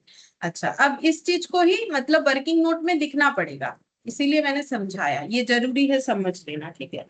तो direct material cost is varying, मतलब वेरी कर रहा है, varying directly in proportion, in proportion to unit produced. अभी जो मैंने समझा है उसी का इंग्लिश लिखा है, ठीक है, कि जो हम लोग का डायरेक्ट मटेरियल है वो यूनिट प्रोड्यूस के ऊपर डिपेंड करके चेंज होता है, उसको इंग्लिश में बोलते हैं इन प्रोपोर्शन टू, ठीक है, माने और अनुपात, अनुपात माने क्वांटिटी बाढ़ले बाढ़े कम होले कम, and sale remain same in per unit of output, और पर यूनिट में वो हमेशा सेम रहेगा, ठीक है, सेल रिमेन सेम, ठीक है, सेम रहेगा, क्योंकि सभी में तुम लोग को दिखा, खुद ही कैलकुलेट किया तुम लोगों ने, 7.5 7.5 7.5, तो 2000 के लिए भी 7.5 होगा, ठीक है। तो यहाँ पर direct material cost per unit मैंने शॉर्ट में लिख दिया है, direct material cost per unit कितना आ जाएगा, तो कोई भी एक वैल्यू लेके चेक कर सकते हैं हम लोग, ठीक है, मतलब यहाँ पर चेक तीनों में ही करना है, लेकिन लिखने के टाइम पे तीनों में दिखाना जरूरी नहीं है, कोई भी एक में दिखा सकते हैं, ठीक है। तो हम पहला वाला ही ले रहे हैं कि कैसे करके 7.5 आया, तो वो दिखाने के लिए तुम लोग तीनों में से कोई भी वैल्यू चूज करके देख सकते हो, बट चेक जब करोगे तीनों चेक करना है। क्यों करना है, अभी आगे का पॉइंट आएगा तो समझ जाओगे। एट द रेट ऑफ 7.5 करके हो गया, ठीक है। अच्छा, तो इसका मतलब ये वेरिएबल कॉस्ट हुआ, क्योंकि वेरिएबल कॉस्ट का जो कंसेप्ट है वो ये सेटिस्फाई कर रहा है कि इसका पर यूनिट फिक्स्ड है लेकिन टोटल में ये चेंज हो रहा है। अब लेबर का भी सेम तरीके से चेक करो, क्योंकि लेबर का भी यहाँ पर जब लिखेंगे तो हम लोग को पता है कि यहाँ 2000 यूनिट पर यूनिट निकालना पड़ेगा, तो पर यूनिट कैसे चेक करोगे, तो चेक करो कि पर यूनिट कॉस्ट इतने इतने यूनिट के लिए कितना था, तो 2000 के लिए भी उतना ही होगा। तो फिर से चेक करते हैं, 3600 डिवाइडेड बाई 1200 कितना हो रहा है, सब में सेम हो रहा है कि नहीं, तब ना डिसाइड होगा कि ये वेरिएबल कॉस्ट है भी कि नहीं। एट द रेट ऑफ 3, क्या ये भी 3 होगा? हाँ, 16 3 48 है, 8 3 54, ठीक है, तो सभी में हाँ 3 मैम 3 सब 3 होगा। कुछ है। हाँ, तो अगर सब सेम है तो ये वेरिएबल कॉस्ट हो रहा है, क्यों? क्योंकि सबका पर यूनिट सेम है, टोटल अलग अलग है, टोटल तो अलग होगा ही, क्योंकि ये 1200 का खर्चा निकाल रहा है, ये 1600, ये 1800, तो यहाँ पर हमें लिखना पड़ेगा 3 रुपीज, और ये 20,000 सॉरी 2000 के लिए हो जाएगा मेरा 6000, ठीक है। अब इस चीज को भी यहाँ पर हमें दिखाना पड़ेगा, तो एक काम करो, यहाँ पर हम लिख देते हैं direct material and direct labour cost, ऐसे लिख दिया, ठीक है, डायरेक्ट लेबर कॉस्ट। अगर तुम लोग का जगह नहीं है तो एरो लगा के लिख दो, मतलब दो दो बार क्या करने लिखेंगे। Direct labour cost is varying directly, ये भी सेम तरीके से ही हो रहा है, बस यहाँ पर एक खर्चा दिखा, direct labour cost per unit हो जाएगा, कोई भी ले सकते हो, 3600 डिवाइडेड बाई 12, लेकिन जब चेक करोगे सभी में चेक करना है कंफर्मेशन के लिए, ठीक है। अच्छा, ये हो गया। अच्छा, अब बचा एक खर्चा, फैक्ट्री ओवरहेड। अब फैक्ट्री ओवरहेड का भी चेक करो सब में सेम हो रहा है कि नहीं। 31,000 डिवाइडेड बाई 1200, क्या आ रहा है, 25.8333 ऐसे आ रहा है। 33,000 डिवाइडेड बाई 1600, 20.625 अलग आ गया, ठीक है। 34,000 डिवाइडेड बाई 1800, ठीक है, तो ये कुछ इतना आ रहा है, 18.8888 ऐसे। तो अलग क्यों आया?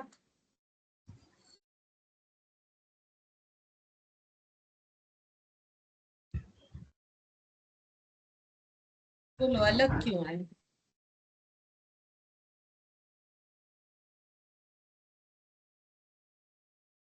अच्छा पहले इतना बता दो कि अलग आया, ये पर यूनिट कॉस्ट अलग अलग आ गया, तो क्या ये वेरिएबल कॉस्ट हो सकता है? क्योंकि वेरिएबल कॉस्ट का भी समझाया, पर यूनिट हमेशा क्या होगा?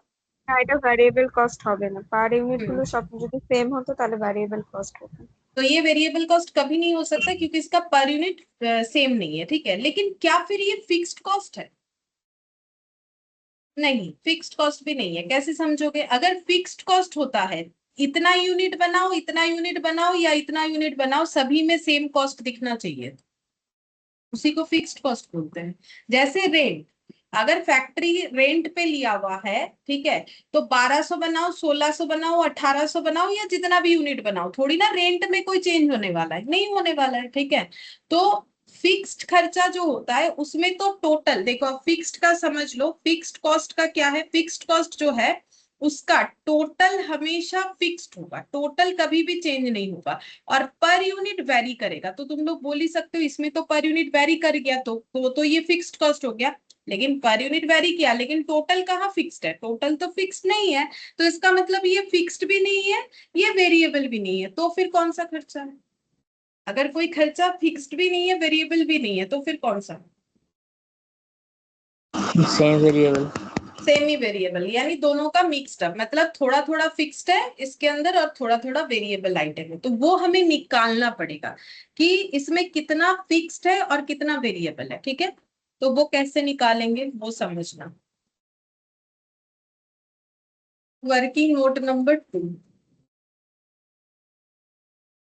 तो सबसे पहले हम लोग ये निकाल लेते हैं कि हम लोग का ये सब खर्चे में वेरिएबल खर्चा कितना है, ठीक है। तो कैसे निकालेंगे? तो हम एक काम करते हैं, पहले समझा देते हैं फिर फॉर्मूला लिखाएंगे, ठीक है। पहले हम समझाएं। देखो मेरा ये खर्चा, मुझे ये समझ में आ गया, इसमें फिक्स्ड और वेरिएबल दोनों एलिमेंट है, ठीक है। क्योंकि चेक करके देखा, तुम लोग को खुद को चेक करके देखना है, वेरिएबल तो हुआ नहीं क्योंकि पर यूनिट सेम नहीं है, ठीक है। फिक्स्ड नहीं हुआ क्योंकि टोटल सेम नहीं, ठीक है। दोनों मिक्स्ड है। अच्छा अब कैसे समझेंगे कि कैसे करके निकाले कि कितना फिक्स्ड है कितना वेरिएबल है? तो देखो, जब प्रोडक्शन मेरा 1200 से 1600 हुआ, हम ये दो आइटम ले रहे हैं चेक करने के लिए, कोई भी दो आइटम से चेक किया जा सकता है। अगर मेरा प्रोडक्शन 1600 से 1200 हुआ तो मेरा फैक्ट्री ओवरहेड में इंक्रीमेंट कितना आया खर्चे में? মানে 1600 থেকে 1200, হাজার 2000।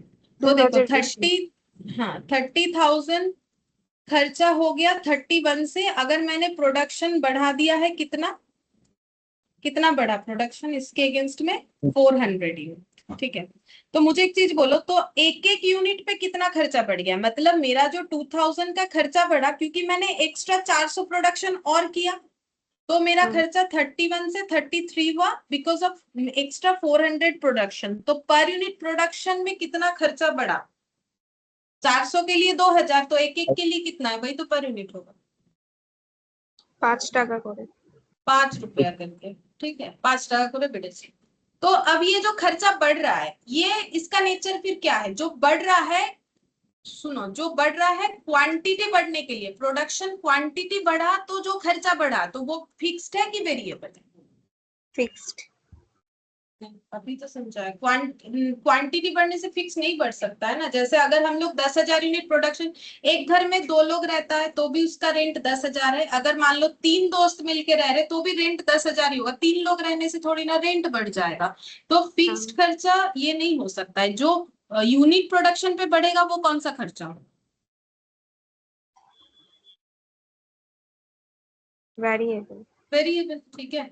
तो वेरिएबल खर्चा ही एकमात्र मेरा क्वांटिटी बढ़ने से बढ़ सकता है, फिक्स्ड कभी भी क्वांटिटी बढ़ने से नहीं बढ़ेगा, ठीक है। तो इसका मतलब मेरा वेरिएबल कॉस्ट इस खर्चे में, ये जो फैक्ट्री ओवरहेड वाला खर्चा है, इसमें वेरिएबल कॉस्ट पर यूनिट मुझे पता चल गया कितना है, 5 5 টাকা। रुपए। ये सभी में 5 ही होगा क्योंकि वेरिएबल कॉस्ट पर यूनिट में क्या होता है? फिक्स्ड। সেম। सेम होता है, ठीक है। तो ये जो फैक्ट्री ओवरहेड के अंदर वेरिएबल पोर्शन है वो एट द रेट ऑफ 5 करके है सभी के लिए, ठीक है, क्योंकि यही एकमात्र खर्चा है जो कि मेरा क्वांटिटी बढ़ने या कम होने पे कम या ज्यादा हो सकता है। तो मैंने तो बढ़ने का एग्जांपल लिया कि 1200 से 1600 हो गया, तो जो खर्चा इंक्रीज हुआ तो वो मेरा वेरिएबल खर्चा है, ठीक है। अच्छा, तो अब इसमें फिक्स्ड कैसे निकालोगे, तो पहले हम लोग ये इतना जो किए वो लिख लेते हैं, ठीक है, फिर उसके बाद हम आगे समझाएंगे। तो यहाँ पर हम लिख लेते हैं कैसे करके निकालना है। तो इसका तो देखो फॉर्मूला होता है, मैंने तो समझा दिया, समझ के याद रखना है। देखो फॉर्मूला याद करके नहीं कर सकते हो, ठीक है, इस लेवल पे हमें सारा चीज समझ के ही करना होता है। तो क्या लिखना पड़ता है, चेंजेस, फॉर्मूला ऐसा बोलता है language, changes in total cost और चेंजेस इन टोटल यूनिट, ठीक है। तो ये तो फॉर्मूले का लैंग्वेज है जो है, तो मैंने वो लिखवा दिया, लेकिन मैंने तुम लोग को ऑलरेडी समझा दिया है। तो चेंजेस इन टोटल कॉस्ट ही ऊपर लिखा था, 33 से 31 से 33 हो गया, और टोटल यूनिट जो है वो हम लोग का 1600 व 1200, ठीक है। तो expenses increased by 2000 and unit increase by 400। ये रुपीज लिखा है, ये 2 नहीं लिखा है, ठीक है। तो ये हो जाएगा at the rate of 5 per unit, ठीक है। तो इससे ये पता चल गया कि वो जो फैक्ट्री ओवरहेड लिखा हुआ है उसमें वेरिएबल खर्चा है इतना। अब हम लोग यहाँ पर लिखते हैं टोटल फैक्ट्री ओवरहेड, जिसमें खर्चा किस तरीके से है, total fixed overhead plus total variable overhead, इस तरीके से है। ये हम लोगों ने आइडेंटिफाई किया, ठीक है। अच्छा, अब कोई भी खर्चा ले सकते हो, कोई भी खर्चा ले लो, तो 31, 33, 34 कुछ भी ले लो। तो मैंने यहाँ पर 31,000 ले लिया, ठीक है। अब हम लोग को निकालना है टोटल फिक्स्ड ओवरहेड, जो मुझे नहीं पता, लेकिन टोटल वेरिएबल ओवरहेड पता है। वेरिएबल ओवरहेड कैसे निकालोगे, अगर एक यूनिट 5 रुपीज करके है, तो ये 31,000 का जो खर्चा है वो कितने यूनिट के लिए था, तो उतना मल्टीप्लाई करने से टोटल वेरिएबल खर्चा पता चल जाएगा। 31,000 का खर्चा कितने यूनिट प्रोड्यूस करने के लिए हुआ था, अरे ये 1200। 1200, तो ये पर यूनिट 1200 पे लगेगा, ठीक है। तो फिर कितना आ जाएगा,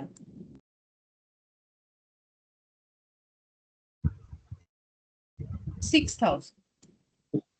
এটা এদিকে নিয়ে এসো, মাইনাস করো, কত হচ্ছে তাহলে total factory overhead, sorry fixed overhead, এটা ফিক্সড লেখা আছে, নিচে লিখে দিয়েছে ফিক্সড ওভারহেড। 31 মাইনাস 6 কত হয়, 25। 25, ठीक है। तो इसका मतलब फिक्स्ड ओवरहेड कितना है, 25,000, ठीक है, और वेरिएबल कितना है 5। क्या सभी में ये निकलेगा, बिल्कुल निकलेगा, क्यों नहीं निकलेगा, देखो कैसे, और भी दिखाते हैं। जैसे देखो यहाँ पर अगर तुम लोग ये 33 कैलकुलेट करना चाहते हो, करके देखो, इसमें वेरिएबल हो जाएगा 1600 इंटू कितना लिखोगे, वेरिएबल वाला पोर्शन 5, और फिक्स्ड वाला अभी कितना निकाला हम लोगों ने 25, तो दोनों का टोटल करके कितना आना चाहिए 33। तो 8,000, 1685 है प्लस 25,000 कितना हो जाएगा 33 हो, ठीक है। देख लो, होना चाहिए, कंफर्म है, होना चाहिए। अच्छा, फिर ये वाला भी देख लो, 1800 इंटू 5 प्लस 25,000, तो 18 पाँचे 90, 9,000 प्लस 25,000, तो ये हो जाएगा मेरा 34,000, ये तो आ रहा है, ठीक है। ये देखो मैंने चेक करके दिखा दिया। और एक चीज भी दिखा देते हैं, जो हम लोगों ने 5 निकाला, क्या वो सिर्फ पहला 2 डेटा से ही होगा, नहीं, कोई भी 2 डेटा को लेके कंपेयर कर सकते हो। तो अगर तुम लोग बोलोगे ये 2 लेके करोगे, करो, 34,000 माइनस 33,000, खर्चा 33 से 34 हो गया। अगर मेरा प्रोडक्शन 1600 से 1800 हुआ, तो इस केस में ये 1000 और ये हो जाएगा 200, तो 1000 बाई 200 5 रुपीज होता है, ठीक है। अगर तुम लोग बोलोगे हम लोग फर्स्ट और थर्ड वाला लेंगे, लो, उसमें भी मुझे कोई प्रॉब्लम नहीं है, ठीक है। 34,000 माइनस 31,000, 1800 माइनस 1200, तो ये हो जाएगा 3000 डिवाइडेड बाई 6000, अगेन 5 रुपीज होगा। कोई भी कंपैरिजन लो, कोई फर्क नहीं पड़ता है। हम लोग वेरिएबल कॉस्ट इस तरीके से निकालेंगे ना, कि खर्चा जो बढ़ा, तो फिक्स्ड खर्चा तो कभी नहीं बढ़ सकता है। 1200 के लिए भी जितना 25,000, 1600 के लिए भी 25,000, 1800 के लिए भी 25,000। तो जो चेंज हो रहा है वो वेरिएबल कॉस्ट है, पर यूनिट चेंज जो हो रहा है, सॉरी फिक्स जो चेंज हो रहा है, मतलब पर यूनिट जो है वो मेरा वेरिएबल कॉस्ट है, ठीक है, जो पर यूनिट फिक्स्ड है। लेकिन यही खर्चा मेरा टोटल खर्चे को बढ़ा या घटा सकता है, ठीक है। तो ये 5 रुपीज करके आएगा, तो 5 रुपीज सब किसी भी तरीके से कंपैरिजन करो 5 आ जाएगा। उसके आने के बाद अब ये 25,000 कैसे निकालोगे तुम लोग, कोई भी टोटल फिक्स्ड ओवरहेड ले लेना, फिर यहाँ पर ये यूनिट के साथ उसका यूनिट लगाना, सभी में 25,000 ही आएगा। खुद भी चेक करके ये चीज देख सकते हो, मैंने तो बहुत सारा चेक करके दिखा दिया। अब यहाँ पर जब फैक्ट्री ओवरहेड लिखोगे, अब दो तरीके का आ जाएगा, इसलिए मैंने थोड़ा सा जगह रखने के लिए बोला।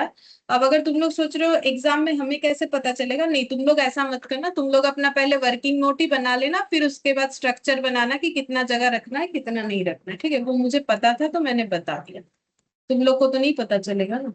Variable at the rate of 5 करके करना है, और फिक्स्ड ओवरहेड, ठीक है। तो फिक्स्ड ओवरहेड कितना लिखोगे, फिक्स्ड ओवरहेड तो यहाँ डायरेक्टली टोटल में लिख दोगे 25,000। वेरिएबल ओवरहेड 5 रुपए करके है, 5 पर यूनिट, तो 5 इंटू 2,000 कितना हो जाएगा, 10,000। अच्छा, अब इसका टोटल लगाना है, ये हो गया 10.5 रुपया, और यहाँ पर हो जाएगा 6 5 11 21,000।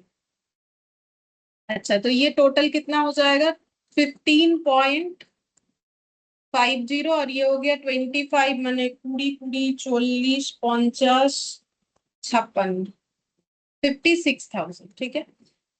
अच्छा, अब हम लोग को बोला है कि 20% ऑन सेलिंग प्राइस है प्रॉफिट, ठीक है। तो सेलिंग प्राइस तो हम लोग को पता नहीं है, तो प्रॉफिट अगर सेलिंग प्राइस पे 20 है, ये हम बताते रहते हैं, एक बार हम फिर और बता देते, वर्किंग नोट 3 बना के देखो। हम लोग को प्रॉफिट बोला है 20% ऑन सेलिंग प्राइस, ठीक है। ये बहुत अच्छे से सुन लो, ये सब जगह काम आएगा, चाहे तुम लोग कॉस्ट पढ़ो, अकाउंट्स पढ़ो, या फिर एफएम पढ़ो, कुछ भी पढ़ो, ठीक है। टैक्स में भी कभी कभी काम आ सकता है अगर ऐसा कोई डेटा रहा तो profit on 20% on selling price का मतलब ये होता है 20/100, 20% का मतलब, तो 20 हो गया मेरा प्रॉफिट, और 100 हो गया मेरा सेलिंग प्राइस, क्योंकि ये सेलिंग प्राइस के ऊपर बोला है। लेकिन मेरे पास क्वेश्चन में ना सेलिंग प्राइस अवेलेबल नहीं है कि हम उसके ऊपर प्रॉफिट लगाते, तो मुझे प्रॉफिट ऑन क्या निकालना चाहिए, कॉस्ट, মানে বাংলাতে যেটাকে বলে ক্রয় মূল্যের উপর लाभ और विक्रय मूल्य ऊपर लाभ, ठीक है। तो अब हम लोग निकालेंगे प्रॉफिट ऑन कॉस्ट। तो प्रॉफिट ऑन कॉस्ट कैसे निकलेगा, तो उसमें भी यही सेम लिखना होता है, प्रॉफिट बाय कॉस्ट, ठीक है। कॉस्ट के ऊपर प्रॉफिट तो profit by cost, sale price के ऊपर प्रॉफिट तो प्रॉफिट बाय कॉस्ट, तो प्रॉफिट। अब इसको थोड़ा सिंप्लीफाई कर लो, 20/100 होता है 1/5, ठीक है। तो 1 रुपया प्रॉफिट है, अगर 5 रुपए में बेचा है तो फिर कितने में खरीदा होगा, मतलब कोई भी चीज खरीद के बेचा है या बना के बेचा है। अगर सेलिंग प्राइस 5 है, प्रॉफिट 1 है, तो कॉस्ट कितना है, सेलिंग प्राइस 5 है, प्रॉफिट 1 है, तो कॉस्ट बोलो। কস্ট তাহলে 4 হবে, 1 4 টাকায় होगा, বিক্রি করেছি। हाँ। এক টাকা প্রফিট করেছে, বিক্রি তো 5 টাকায় করেছে। হ্যাঁ, হ্যাঁ, 1 টাকা অ্যাড করে 5 টাকায় বিক্রি, তাহলে 4 টাকায় হ্যাঁ, কিনেছি কষ্টটা। तो देखो कॉस्ट कितना हो गया, 4 रुपया। क्यों, क्योंकि मैंने 5 रुपीज में बेचा था, 1 रुपया प्रॉफिट कमाया, तो खरीदा कितने में था, 4 रुपए, और यहाँ पर ये एक लगा दो, ठीक है। हमेशा ये फॉलो करो, बहुत जल्दी होगा। तो प्रॉफिट ऑन कॉस्ट मतलब अगर कॉस्ट के ऊपर प्रॉफिट लगाओगे तो 1/4 लगाना है, और अगर सेलिंग प्राइस पे लगाओगे तो 1/5 लगाना है। सेलिंग प्राइस मेरे पास था नहीं, तो मैंने कॉस्ट के ऊपर निकाल लिया, तो प्रॉफिट ऑन कॉस्ट मुझे पता चल गया 1/4 होगा। अब मेरे पास कॉस्ट अवेलेबल है 56,000, तो 56,000 के ऊपर 1/4 लगाने से कितना होता है, 4 1 के 4 5 1 4 4 16 16,000 है, सॉरी 14,000 है, 14 4 56, আর এটা কত হচ্ছে, 4 4 দিয়ে ভাগ করতে হবে। এদিকে আমি যোগটা ভুল লিখে দিয়েছি, ও যোগটা ভুল কি, আমি এখানে পার ইউনিটটা লিখিনি, এটা বলো। 25,000 डिवाइडेड बाई 2,000, इसका पर यूनिट लिखा नहीं, 25,000 बाई 2,000 कितना हो। 12.5। अच्छा, तो ये वाला थोड़ा सा चेंज करो, मेरा ये 12.5 और 15.5, मतलब ये कितना हो जाएगा, 10 10 20 27 28 रुपया होगा, 28 হচ্ছে बताओ बताओ, 28, हाँ 28 हो रहा है, ठीक है। अब 28 के ऊपर 1/4 यानी 7 रुपीज, तो फिर सेलिंग प्राइस हो जाएगा 7, और ये 5 3 35, और यहाँ पर टोटल हो जाएगा 70,000। ठीक है, तो सेलिंग प्राइस हम लोग का आ गया 70,000, ये हम लोग को निकालने के लिए दिया गया था। ठीक है, क्वेश्चन देखने में काफी छोटा सा है लेकिन बहुत ही इम्पोर्टेंट, मतलब इम्पोर्टेंट इन द सेंस कि यहाँ पर हमें ये समझ में आता है कि कैसे किसी खर्चे के अंदर से फिक्स्ड वेरिएबल दोनों अगर मिक्स्ड अप है तो उसे कैलकुलेट किया जाता है। ठीक है,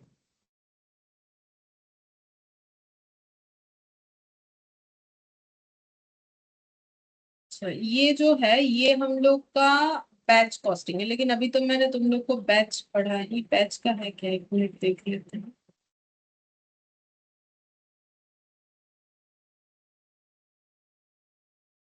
ये बैच का है।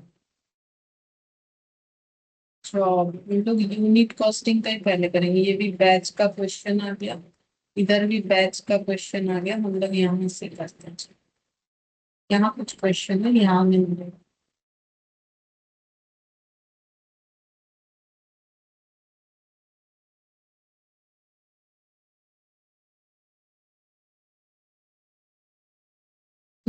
ये वाला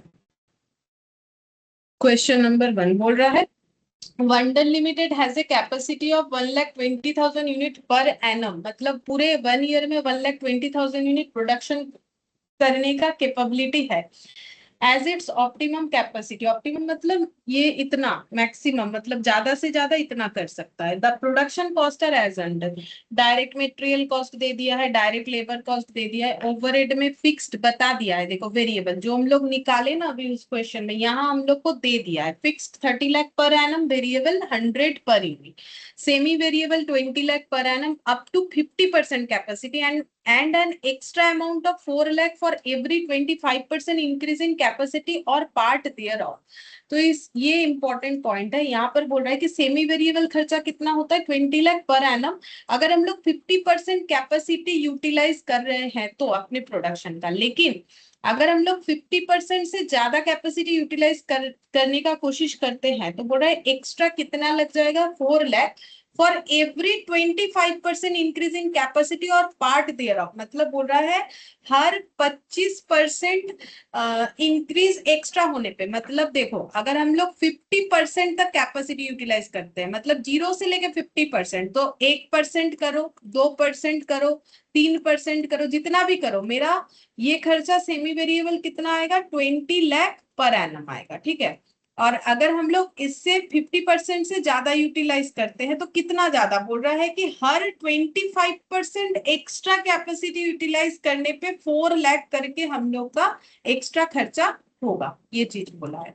मतलब एक्स्ट्रा कितने पे खर्चा बढ़ेगा, बोल रहे कम से कम 25% का इंक्रीमेंट होने पे और 4 लाख करके लगेगा, ये चीज बोला है। The production is made to order and not for stock, मतलब बोल रहा है जो भी हम लोग प्रोड्यूस करेंगे वो बेच देंगे, स्टॉक करके नहीं रखेंगे। स्टॉक करके रखने का मतलब होता है कि जब कोई कुछ प्रोड्यूस करके बेचता है तो उसको एज ए क्लोजिंग स्टॉक भी रख सकता है। ठीक है, मतलब जैसे शो करने के लिए। ठीक है, मान लो किसी का बैग मैन्युफैक्चरिंग कंपनी है, ठीक है, तो उसने क्या किया है 50 पीस बैग बनाए, सोचा है कि 55 बेच देगा, 5 जो है हमेशा क्लोजिंग स्टॉक में रखेगा, कोई कस्टमर आए पूछे कैसा बैग है आपके पास दिखाइए तो दिखाएगा। ठीक है, तो स्टॉक भी करता है। बट यहाँ पर बोल रहा है कि ये लोग कोई स्टॉक नहीं करके रखते, सारा का सारा जो है प्रोडक्शन के जो है ऑर्डर के बेसिस पे बनाते हैं, ऑर्डर जितना है उतना ही बनाते हैं, दिखाने के लिए कुछ स्टॉक वगैरह करके नहीं रखते।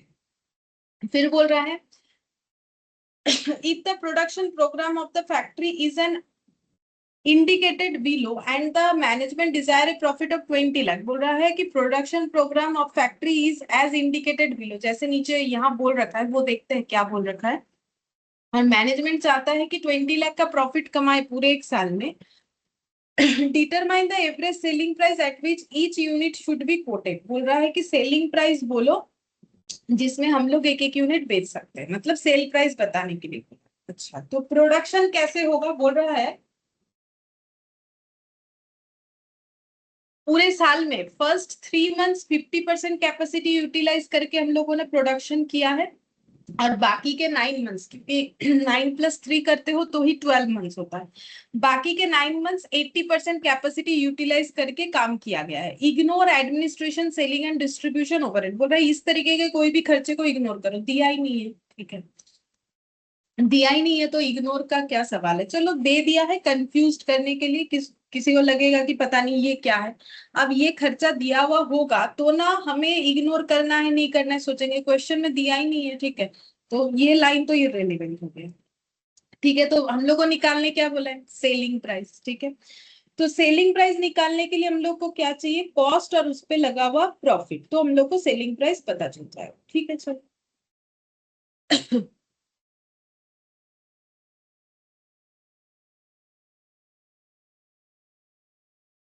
स्टेटमेंट ऑफ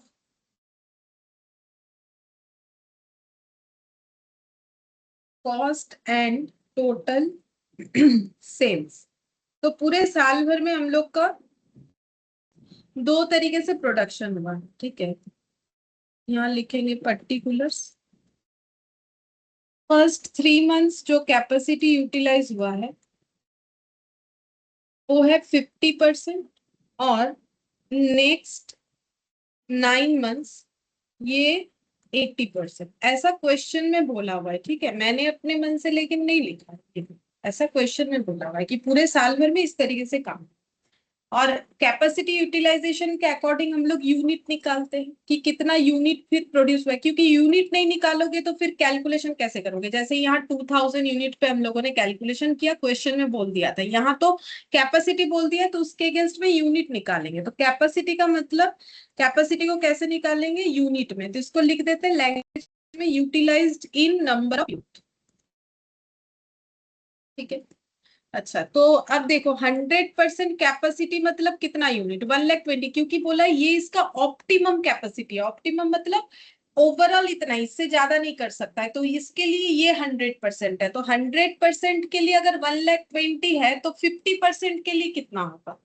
अच्छा, इसमें और एक चीज भी करना पड़ेगा, यहाँ पर हम लोग को प्रोडक्शन ना मंथ में निकालना पड़ेगा। तो ये जो है ये 1 ईयर में निकलता है। 1,20,000 यूनिट जो है वो 1 ईयर में प्रोड्यूस होता है। तो पहले बोलो 3 मंथ्स में कितना प्रोड्यूस होता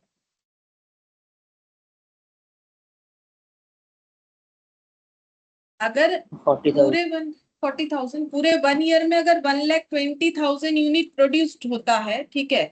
1 ईयर मतलब 12 मंथ्स होता है, डिवाइडेड बाय 12 मंथ्स करोगे तो पर मंथ का निकल जाएगा। तो हर महीना कितना करके होगा फोर्टी ना, थाउजेंड मनुष्य করে। ना भूल बोलोगे, আমি তো ভুল বললাম নাকি, না ঠিকই বলেছেন, 12 के बाद 10,000 হচ্ছে। তো 10,000 ইন্টু 3 করলে 30,000 হচ্ছে না, নাকি আমার ভুল হচ্ছে।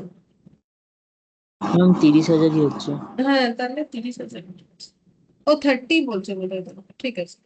तो ये देखो 3 मंथ्स, ठीक है। तो 3 मंथ्स में कितना प्रोडक्शन हो सकता है, 30,000। लेकिन अब देखो यहाँ पर जो लैंग्वेज बोला है मैंने थोड़ा सा उसको, मतलब इंटरप्रिटेशन थोड़ा सा गलत हो गया। अब पढ़ो, बोल रहा है कि हम लोग जो भी कैपेसिटी है 50% यूटिलाइज करेंगे। मतलब हम लोग का 3 मंथ्स में कैपेसिटी कितना है प्रोडक्शन करने का, 30,000। लेकिन उसमें हम लोग कितना कैपेसिटी यूटिलाइज करेंगे, क्वेश्चन क्या बोला है, मतलब इस 50% का मतलब ये होगा, ठीक है। यहाँ पर बोल दिया है देखो 3 मंथ्स में कितना कैपेसिटी यूटिलाइज हुआ है 50%। तो अगर मेरा प्रोडक्शन, ये तो 100% हो गया ना, 3 मंथ्स में 100% कैपेसिटी यूटिलाइज करने से 30,000 प्रोडक्शन होगा। लेकिन हम लोगों ने कितना कैपेसिटी यूटिलाइज किया 50%, तो हम लोगों ने कितना प्रोडक्शन किया होगा 15,000। 15,000, ठीक है। ये इस तरीके से निकलेगा, इसका मतलब ये होता है। और ये नेक्स्ट 9 मंथ्स का भी वैसे ही निकालना है। तो 1,20,000 यूनिट हम लोगों ने 12 मंथ्स में प्रोड्यूस कर सकते हैं, ठीक है। तो फिर 9 मंथ्स में कितना प्रोड्यूस कर सकते हैं, 90,000, ठीक है। ये होता है 100% कैपेसिटी यूटिलाइज करने से 9 मंथ्स में 90,000 हो जाएगा। लेकिन हम लोग 80% कैपेसिटी यूटिलाइज कर पा रहे हैं, तो कितना प्रोडक्शन किया होगा 70, ठीक है। कैपेसिटी यूटिलाइज का मतलब ही ये होता है। यूटिलाइज का मतलब है कि जैसे मान लो तुम लोग 5 घंटा पढ़ सकते हो सारे दिन में, तो ये हो गया तुम लोग का 100% कैपेसिटी। अब 5 घंटा ही अगर पढ़ लिया तो 100% कैपेसिटी यूटिलाइज। और अगर तुम लोगों ने मान लो 2.5 घंटा पढ़ा तो 50% कैपेसिटी यूटिलाइज किया, ठीक है, 5 का आधा 2.5 होता है, ठीक है, 2.5। तो यहाँ पर कैपेसिटी यूटिलाइज का मतलब ये है कि 3 मंथ्स में हम लोग 100% कितना प्रोडक्शन कर सकते हैं, 30,000, और 9 मंथ्स में 90,000। बट हम लोग कैपेसिटी फॉलो कर रहे हैं 50 और 80%, तो उतना प्रोडक्शन नहीं कर पाए हैं, तो 15 और 72,000 पे हमें कैलकुलेशन करना पड़ेगा, ठीक है। अच्छा, अब हम लोग को क्या क्या खर्चा लिखना पड़ेगा, मेटेरियल, लेबर, ओवरहेड, ठीक है। चलो, ये वाले कॉलम के अंडर लिख रहे हैं, ये फर्स्ट 3 मंथ के अंदर हम लिखेंगे, 2 कॉलम बना लेते हैं, पर यूनिट और टोटल कॉस्ट, ठीक है। फिर यहाँ पर भी सेम तरीके से छोटा छोटा करके लिख ले रहे, पर यूनिट और टोटल कॉस्ट, ठीक है। सर यहाँ पर लिखेंगे डायरेक्ट मटेरियल, पहले वाले केस में तो मटेरियल का हमें पर यूनिट दे रखा है तो पर यूनिट कितना दे रखा है, 90, और लेबर का है 60, तो ये 90 और लेबर का 60, डायरेक्ट लेबर, ठीक है। तो ये वाला कितना हो जाएगा, 90 इंटू 15,000, ये 15 के ऊपर है, ये ऊपर दिख रहा है ना, 90 इंटू 15, 15 নয় কত, 15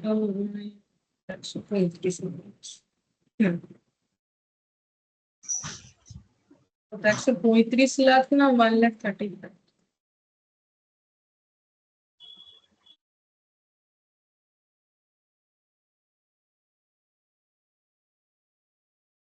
$13,50,000, ठीक है। अच्छा, और लेबर का 60 इंटू 15, तो ये 9 लाख हो जाए, ठीक है। अच्छा, अब इसमें भी पर यूनिट देखो, प्रोडक्शन जितना भी करो, चाहे 15 चाहे 72, वेरिएबल खर्चा तो वही रहेगा, पर यूनिट फिक्स्ड। 90 60, यहाँ 90 इंटू 72,000 करना है, बोलो कितना आता है।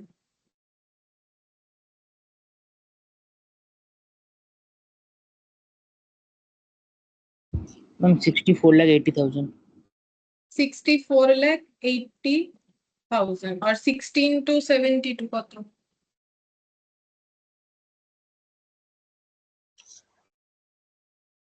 वैसे 43,20,000। 43,20,000, ठीक है। अच्छा, और कोई खर्चा है प्राइम कॉस्ट को जो रिलेट करेगा, और कुछ नहीं था, ठीक है। बाकी ओवरहेड है जो कि प्राइम कॉस्ट में आता नहीं है, ओवरहेड का मतलब ही इनडायरेक्ट होता है। प्राइम कॉस्ट 150, ये भी 150। अच्छा, अब ये दो टोटल कर सकते हो, या 115 टू 15,000 करोगे तो भी आ जाएगा, 15 15 225 है, 22,50,000, ठीक है। और 15 इंटू 72 ये कर लो तो भी आ जाएगा, टोटल करने पे तो टाइम लगेगा ना, तुम लोग टाइम बचा सकते हो, ये हो जाएगा 10,80,000। तुमने टोटल बोलते हो जेटा, अच्छा, अब ऐड करेंगे ओवरहेड, ठीक है। तो ओवरहेड में फिक्स्ड दिया हुआ था क्वेश्चन में, फिक्स्ड और वेरिएबल, फिक्स्ड और वेरिएबल, ठीक है, और सेमी वेरिएबल भी है। चलो ठीक है, पहले फिक्स्ड पे डील करते हैं। अच्छा, अब फिक्स्ड खर्चा है 30 लाख पर एनम, मतलब पूरे साल का 30 लाख है, तो हम लोग का वो 30 लाख को ये 3 मंथ्स और 9 मंथ्स वाला खर्चे कैसे दिखाएंगे। ম্যাম ওটা 10 লাখ আসছে না তো? 10 লাখ আসছে না, না, ওটা 1 কোটি কত একটা আসছে। ও 1 কোটি আসছে, আর একটা শূন্য হবে, হ্যাঁ ম্যাম, 1,08,00,000। মানে 108 লাখ আসছে, তাই তো। হুম, 1,08 লাখ মানে 108 লাখ হচ্ছে।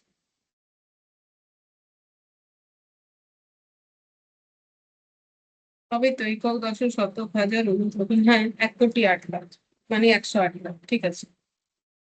अच्छा, अब मुझे एक चीज बोलो कि फिक्स्ड ओवरहेड 30 लाख पूरे साल का है, तो इस खर्चे को ये दोनों टाइम पीरियड में कैसे डिवाइड करोगे, मंथ में डिवाइड कर दो, तब ना होगा। क्योंकि मुझे तो फिक्स्ड खर्चा जो बोला गया है वो पर एनम मतलब 12 मंथ्स का है, तो 3 मंथ्स का कितना होगा, 9 मंथ्स का कितना होगा, तो कैसे निकालोगे, अगर 12 मंथ्स का अगर 30 लाख है तो 3 मंथ्स का कितना होगा, 30 लाख डिवाइडेड बाई 12 इंटू 3, ठीक है। तो वो करने का मतलब ही तो ये रेशियो में डिवाइड करने से जो आंसर आएगा वो करने से भी वही आंसर ही आएगा, बोलो कितना होगा। 83,333। 3,333, কত খরচা ডিভাইড করবো, 30 लाख मैम मैम 7,50,000। 7,50,000 और इधर वाला कितना होगा? 12 लाख से माइनस कर दो, 12 लाख माइनस 4,50,000।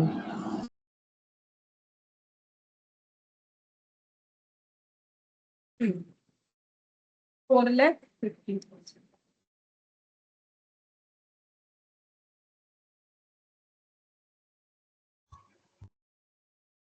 लेकिन उसमें हम लोग को और भी कुछ बोल सकता है। एक मिनट, हम एक बार खुद देखें सही आ रहा है कि नहीं। हम लोग का 30 लाख फिक्स्ड है, ठीक है। तो 30 lakh divide 12 into 3 minus 30 lakh. 12 lakh minus ভুল করে বলে দিয়েছি, 30 লাখ। এটা 30 লাখ আছে, আমি ভুল করে 12 লাখ বলে দিয়েছি, এটা তো 30 লাখ আছে। 22 লাখ 50,000 আসবে। 50,000। तो ये जो है ना 30 लाख पे डिवाइड होने, काम करते हैं यहाँ पर लिख देते हैं। हम बार बार भूल हो जाते कैलकुलेशन। 30 लाख क्या आता है तो डिस्ट्रीब्यूट किया, ठीक है। अच्छा, तो पर यूनिट निकालो, कैसे निकालोगे? 7,50,000 डिवाइडेड बाई कितना करोगे? 15,000। बोलो कितना आता है? 15×5 = 75, 50 ना কি? 50 আসছে। আর এইটা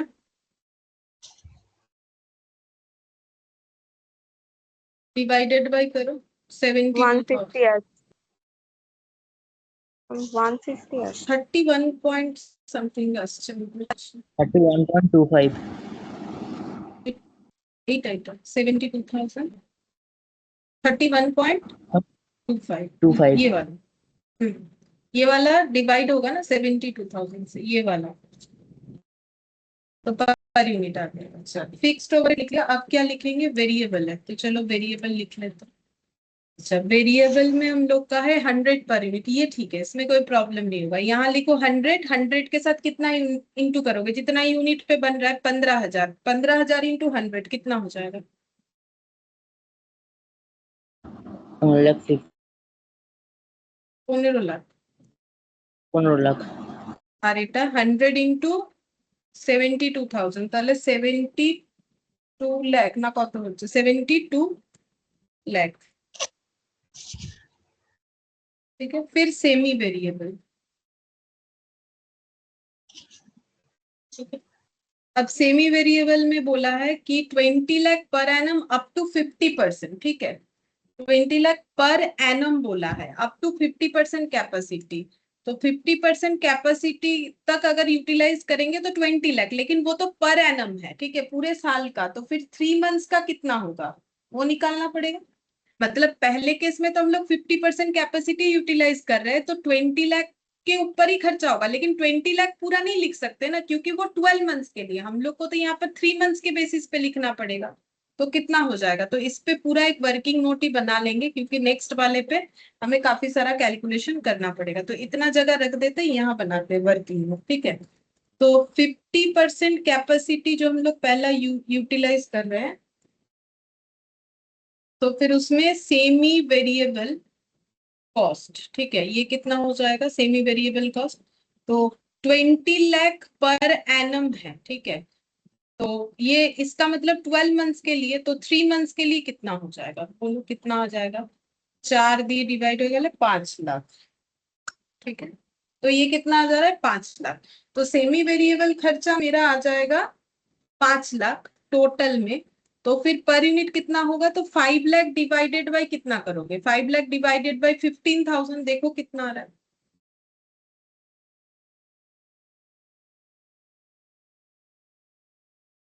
33.3 सही आया, ठीक है।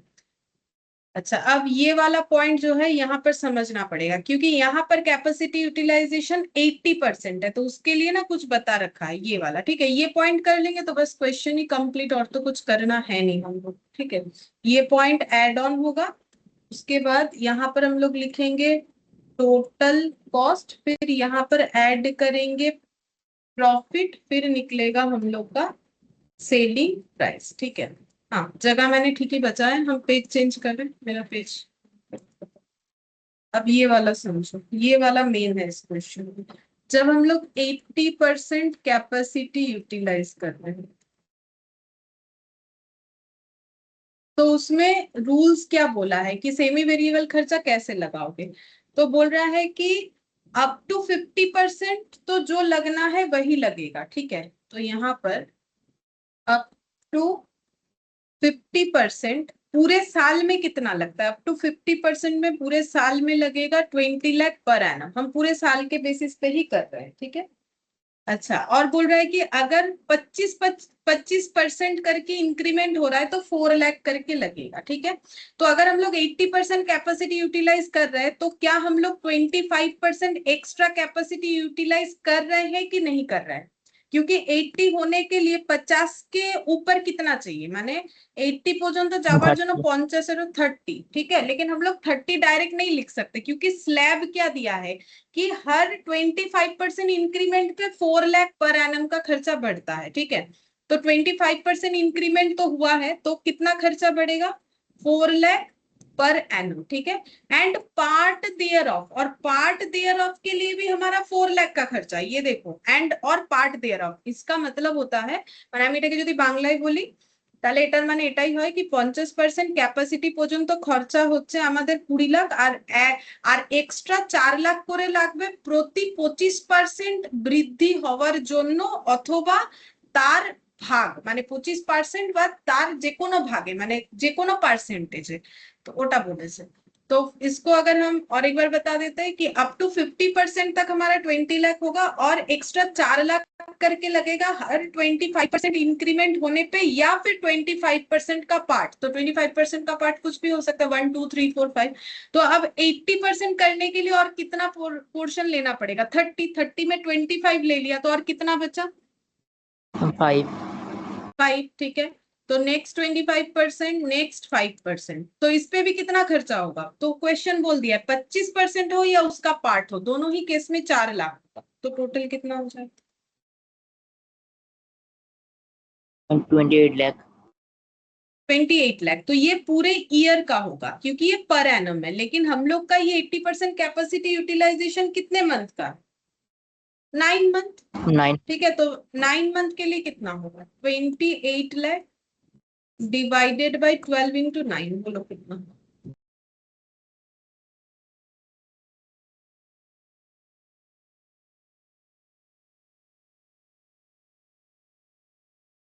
मैम 20,99,999। ওটা তুমি বোধহয় ডিভাইডেড বাই 12 × 9 করেছো বলে আসছে। তুমি যদি, মানে আমি বুঝতে পেরেছি, তোমার ওটা অ্যাকিউরেট চলে আসবে। আমি দেখছি কোনটা করলে আসবে। দেখো 28 লাখ इंटू 9 डिवाइडेड बाई 12 करो, देखो पूरा 21 लाख आएगा। और अगर डिवाइडेड बाई 12 इंटू 9 करोगे तो अप्रोक्सीमेशन ही आएगा। वो देख लेना चाहिए, ठीक है। मतलब मेरा बात समझ में आ रहा है। अगर ऐसा आए तो उल्टा करके देखो, जैसे कि ये देखो 28 लाख किया, ठीक है। फिर डिवाइड अगर 12 करते हो, फिर इंटू 9 करोगे, तो हाँ तब भी तो 21 लाख आ रहा है। तो কোনটা করলে আসার কথা, আমার তো দুটোতেই আসছে, তোমার এলো না কেন? 9 ম্যাম ওটাতে আসছে না তো, 28 লাখ বাই 12 ইন্টু 9 করলে এটাতে ওই পয়েন্টেই চলে আসছে, কিন্তু আমার আসছে, আমার কেন আসছে আমি বলছি, কারণ আমার ক্যালকুলেটরে বেশি ডিজিট সাপোর্ট করছে, বুঝতে পারলে। হ্যাঁ, হ্যাঁ। তোমাদের বেশি ডিজিট সাপোর্ট করছে না, ওই জন্য 21 লাখ দেখাচ্ছে না, পয়েন্টে চলে আসছে। কত আসছে পয়েন্টটা তোমাদের, পয়েন্ট আসছে ম্যাম 20,99,999। 99,999। ঠিক আছে, তা আমি 21 লাখ লিখতেই পারি, এটা অসুবিধা তো নেই। হ্যাঁ হুম, তোমাদের ওটাই সাপোর্ট করবে না অতগুলো ডিজিট, আমার এটাই করছে বলে অটোমেটিক্যালি ক্যালকুলেট হয়ে পুরো राउंडে দেখিয়ে দিচ্ছে। ठीक है, तो उसको वैसे भी 21 लिख सकते हैं हम लोग, ठीक है। तो फिर यहाँ पर लिखो 21 लाख, और पर यूनिट कितना होगा, डिवाइडेड बाय कितना करोगे, 72। 72 कत হচ্ছে,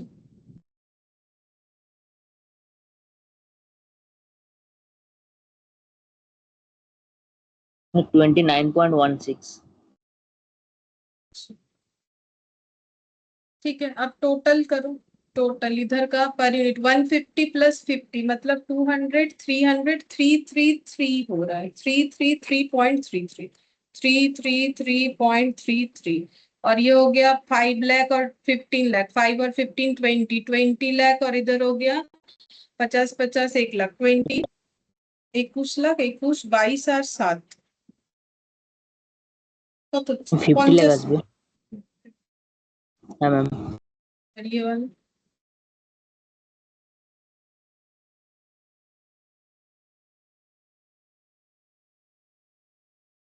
এটা আসবে 310.41।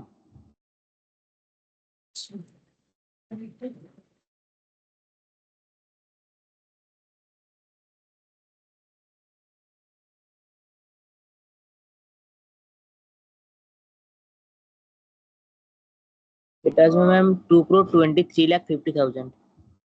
2,23,50,000, ठीक है सर, 2,23,50,000।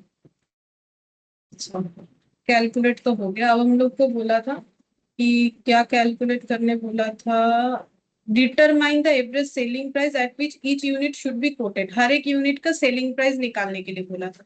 तब सेलिंग प्राइस निकालने के लिए प्रॉफिट चाहिए, लेकिन एक प्रॉब्लम है, हमारे पास प्रॉफिट के नाम पे एक ही डेटा है कि टोटल प्रॉफिट कंपनी पूरे साल में कितना चाहती है, 20 लाख। 20 लाख। आप प्रॉफिट को कैसे डिस्ट्रीब्यूट करोगे? प्रॉफिट कोई खर्चा नहीं है कि उसको इस तरीके से डिस्ट्रीब्यूट कर दोगे कि इस मंथ में इतना, इस मंथ में उतना। तो फिर कैसे करके कैलकुलेट होगा? तो ये बात तो मैंने ध्यान नहीं दिया। अब इसका करे क्या, एक्चुअली हम लोग को ना यहाँ साइड में, तुम लोग का जगह है कॉपी में, यहाँ एक टोटल कॉस्ट निकालना पड़ेगा। अगर टोटल कॉस्ट निकाल लेंगे तो ये प्रॉफिट इधर लिख के हम लोग कैलकुलेट कर लेंगे कि सेलिंग प्राइस कितना होगा। बस इधर एक टोटल कॉस्ट का जगह चाहिए लिखने के लिए। अगर जगह नहीं है तो एक काम करना पड़ेगा, एक अलग स्टेटमेंट बना लेते। चलो जगह तो मेरा भी नहीं है, बना लेते हैं। যদি জায়গা থাকে এখানেই করে নিতে পারো, তাহলে আর বারবার লিখতে হবে। तो यहाँ पर लिखते हैं जो भी खर्चा है तुम लोग ऐड करके बताओ। डायरेक्ट मेटेरियल कॉस्ट हम यहाँ पर लिखेंगे टोटल, ठीक है। तो कैसे टोटल करोगे, वही 1,35,000 प्लस 64,80,000 टोटल करो। मतलब ये दोनों टोटल करना है। सॉरी 1 लाख না, 13,50,000 আর 64,80,000 কত হচ্ছে? 13.5 এরকম করে করো ক্যালকুলেটরে, 64.5 তবে তাড়াতাড়ি হবে। 78.3 মানে 78,30,000 डायरेक्ट मटेरियल कॉस्ट हम शॉर्ट में लिख रहे हैं, ठीक है। इसके बाद डायरेक्ट लेबर कॉस्ट, तुम लोग पूरा चाहो तो पूरा लिख लेना, हम अभी शॉर्ट में लिखेंगे। 9 लाख और 43,20,000 तो 43.2 प्लस 9 कितना हो जाएगा? 52,20,000। तो टोटल कितना होगा? 52.2 प्लस 78.3 तो ये हो जाएगा 130, मतलब 1,30,50,000, ठीक है। ये आ गया मेरा प्राइम कॉस्ट। इसके बाद हम लोग टोटल करेंगे ओवरहेड का, फिक्स्ड, वेरिएबल और सेमी वेरिएबल। बताओ कितना आ रहा है? फिक्स्ड कितना है? 7.5 लाख और 22,50,000 তাহলে হয়ে গেল 22 আর 7 29 और 1 लाख मतलब 30 लाख। अच्छा, वेरिएबल का कितना होगा? 15 और 72 87। देखो नॉर्मल मुखो मुखो বলছে 87 হচ্ছে তো, 87 लाख। और सेमी वेरिएबल हो जाएगा 21 और 5 26 लाख। যা বড় বেশি সময় লাগলো। এবার টোটাল কত হচ্ছে? total cost less profit, sorry add। अच्छा, এটা 1,43 লাখ আসছে কোনটা হবে? টোটালটা। 1,43 লাখ না, আরো অনেক বেশি আসবে। এটাই তো 1 কারোর আছে, 1,30,50,000। এখানে 30 লাখ আছে, তাহলে এখানে তো হয়ে যাচ্ছে 1,60,50,000। এদিকে 87 আর 26, এত কম এটা তো আসবে। हम 2,73,50,000। 2,73,50,000 ये सही है। और प्रॉफिट है 20 लाख। ठीक है, तो फिर सेल प्राइस कितना हो जाएगा? तो ऐड करो 20 लाख, इसमें 2 करोड़, इसमें 20 लाख ऐड करने से आ जाएगा 2 करोड़ 7 और 2 93 लाख 50। ठीक है, ये अगर साइड में हम मुझे ध्यान नहीं रहा, अगर हम ये साइड में एक टोटल कॉस्ट का भी कॉलम बना लेते तो ये और अलग से करने का जरूरत नहीं पड़ता, एक ही प्रेजेंटेशन में दोनों चीज हो जाता। तो यहाँ मैंने इसीलिए शॉर्टकट में लिख दिया है, तुम लोग का जगह है तो वहीं पर कर लेना। ठीक है, तो ये हम लोग का हो गया कि किस तरीके से बनेगा। तो देखो यहाँ पर लगभग हमारा यूनिट कॉस्टिंग का जो क्वेश्चन था वो शायद हो गया है। नेक्स्ट क्लास में हम लोग जो है बैच कॉस्टिंग जो है वो स्टार्ट करेंगे। बाकी अगर कुछ और यूनिट कॉस्टिंग में क्वेश्चन दिखा तो हम लोग प्रैक्टिस करेंगे। ठीक है, तो फिर आज इतना ही करते हैं, बाकी नेक्स्ट क्लास में करेंगे। Thank you ma'am. ठीक है, बाय मैम। Bye ma'am. हाँ।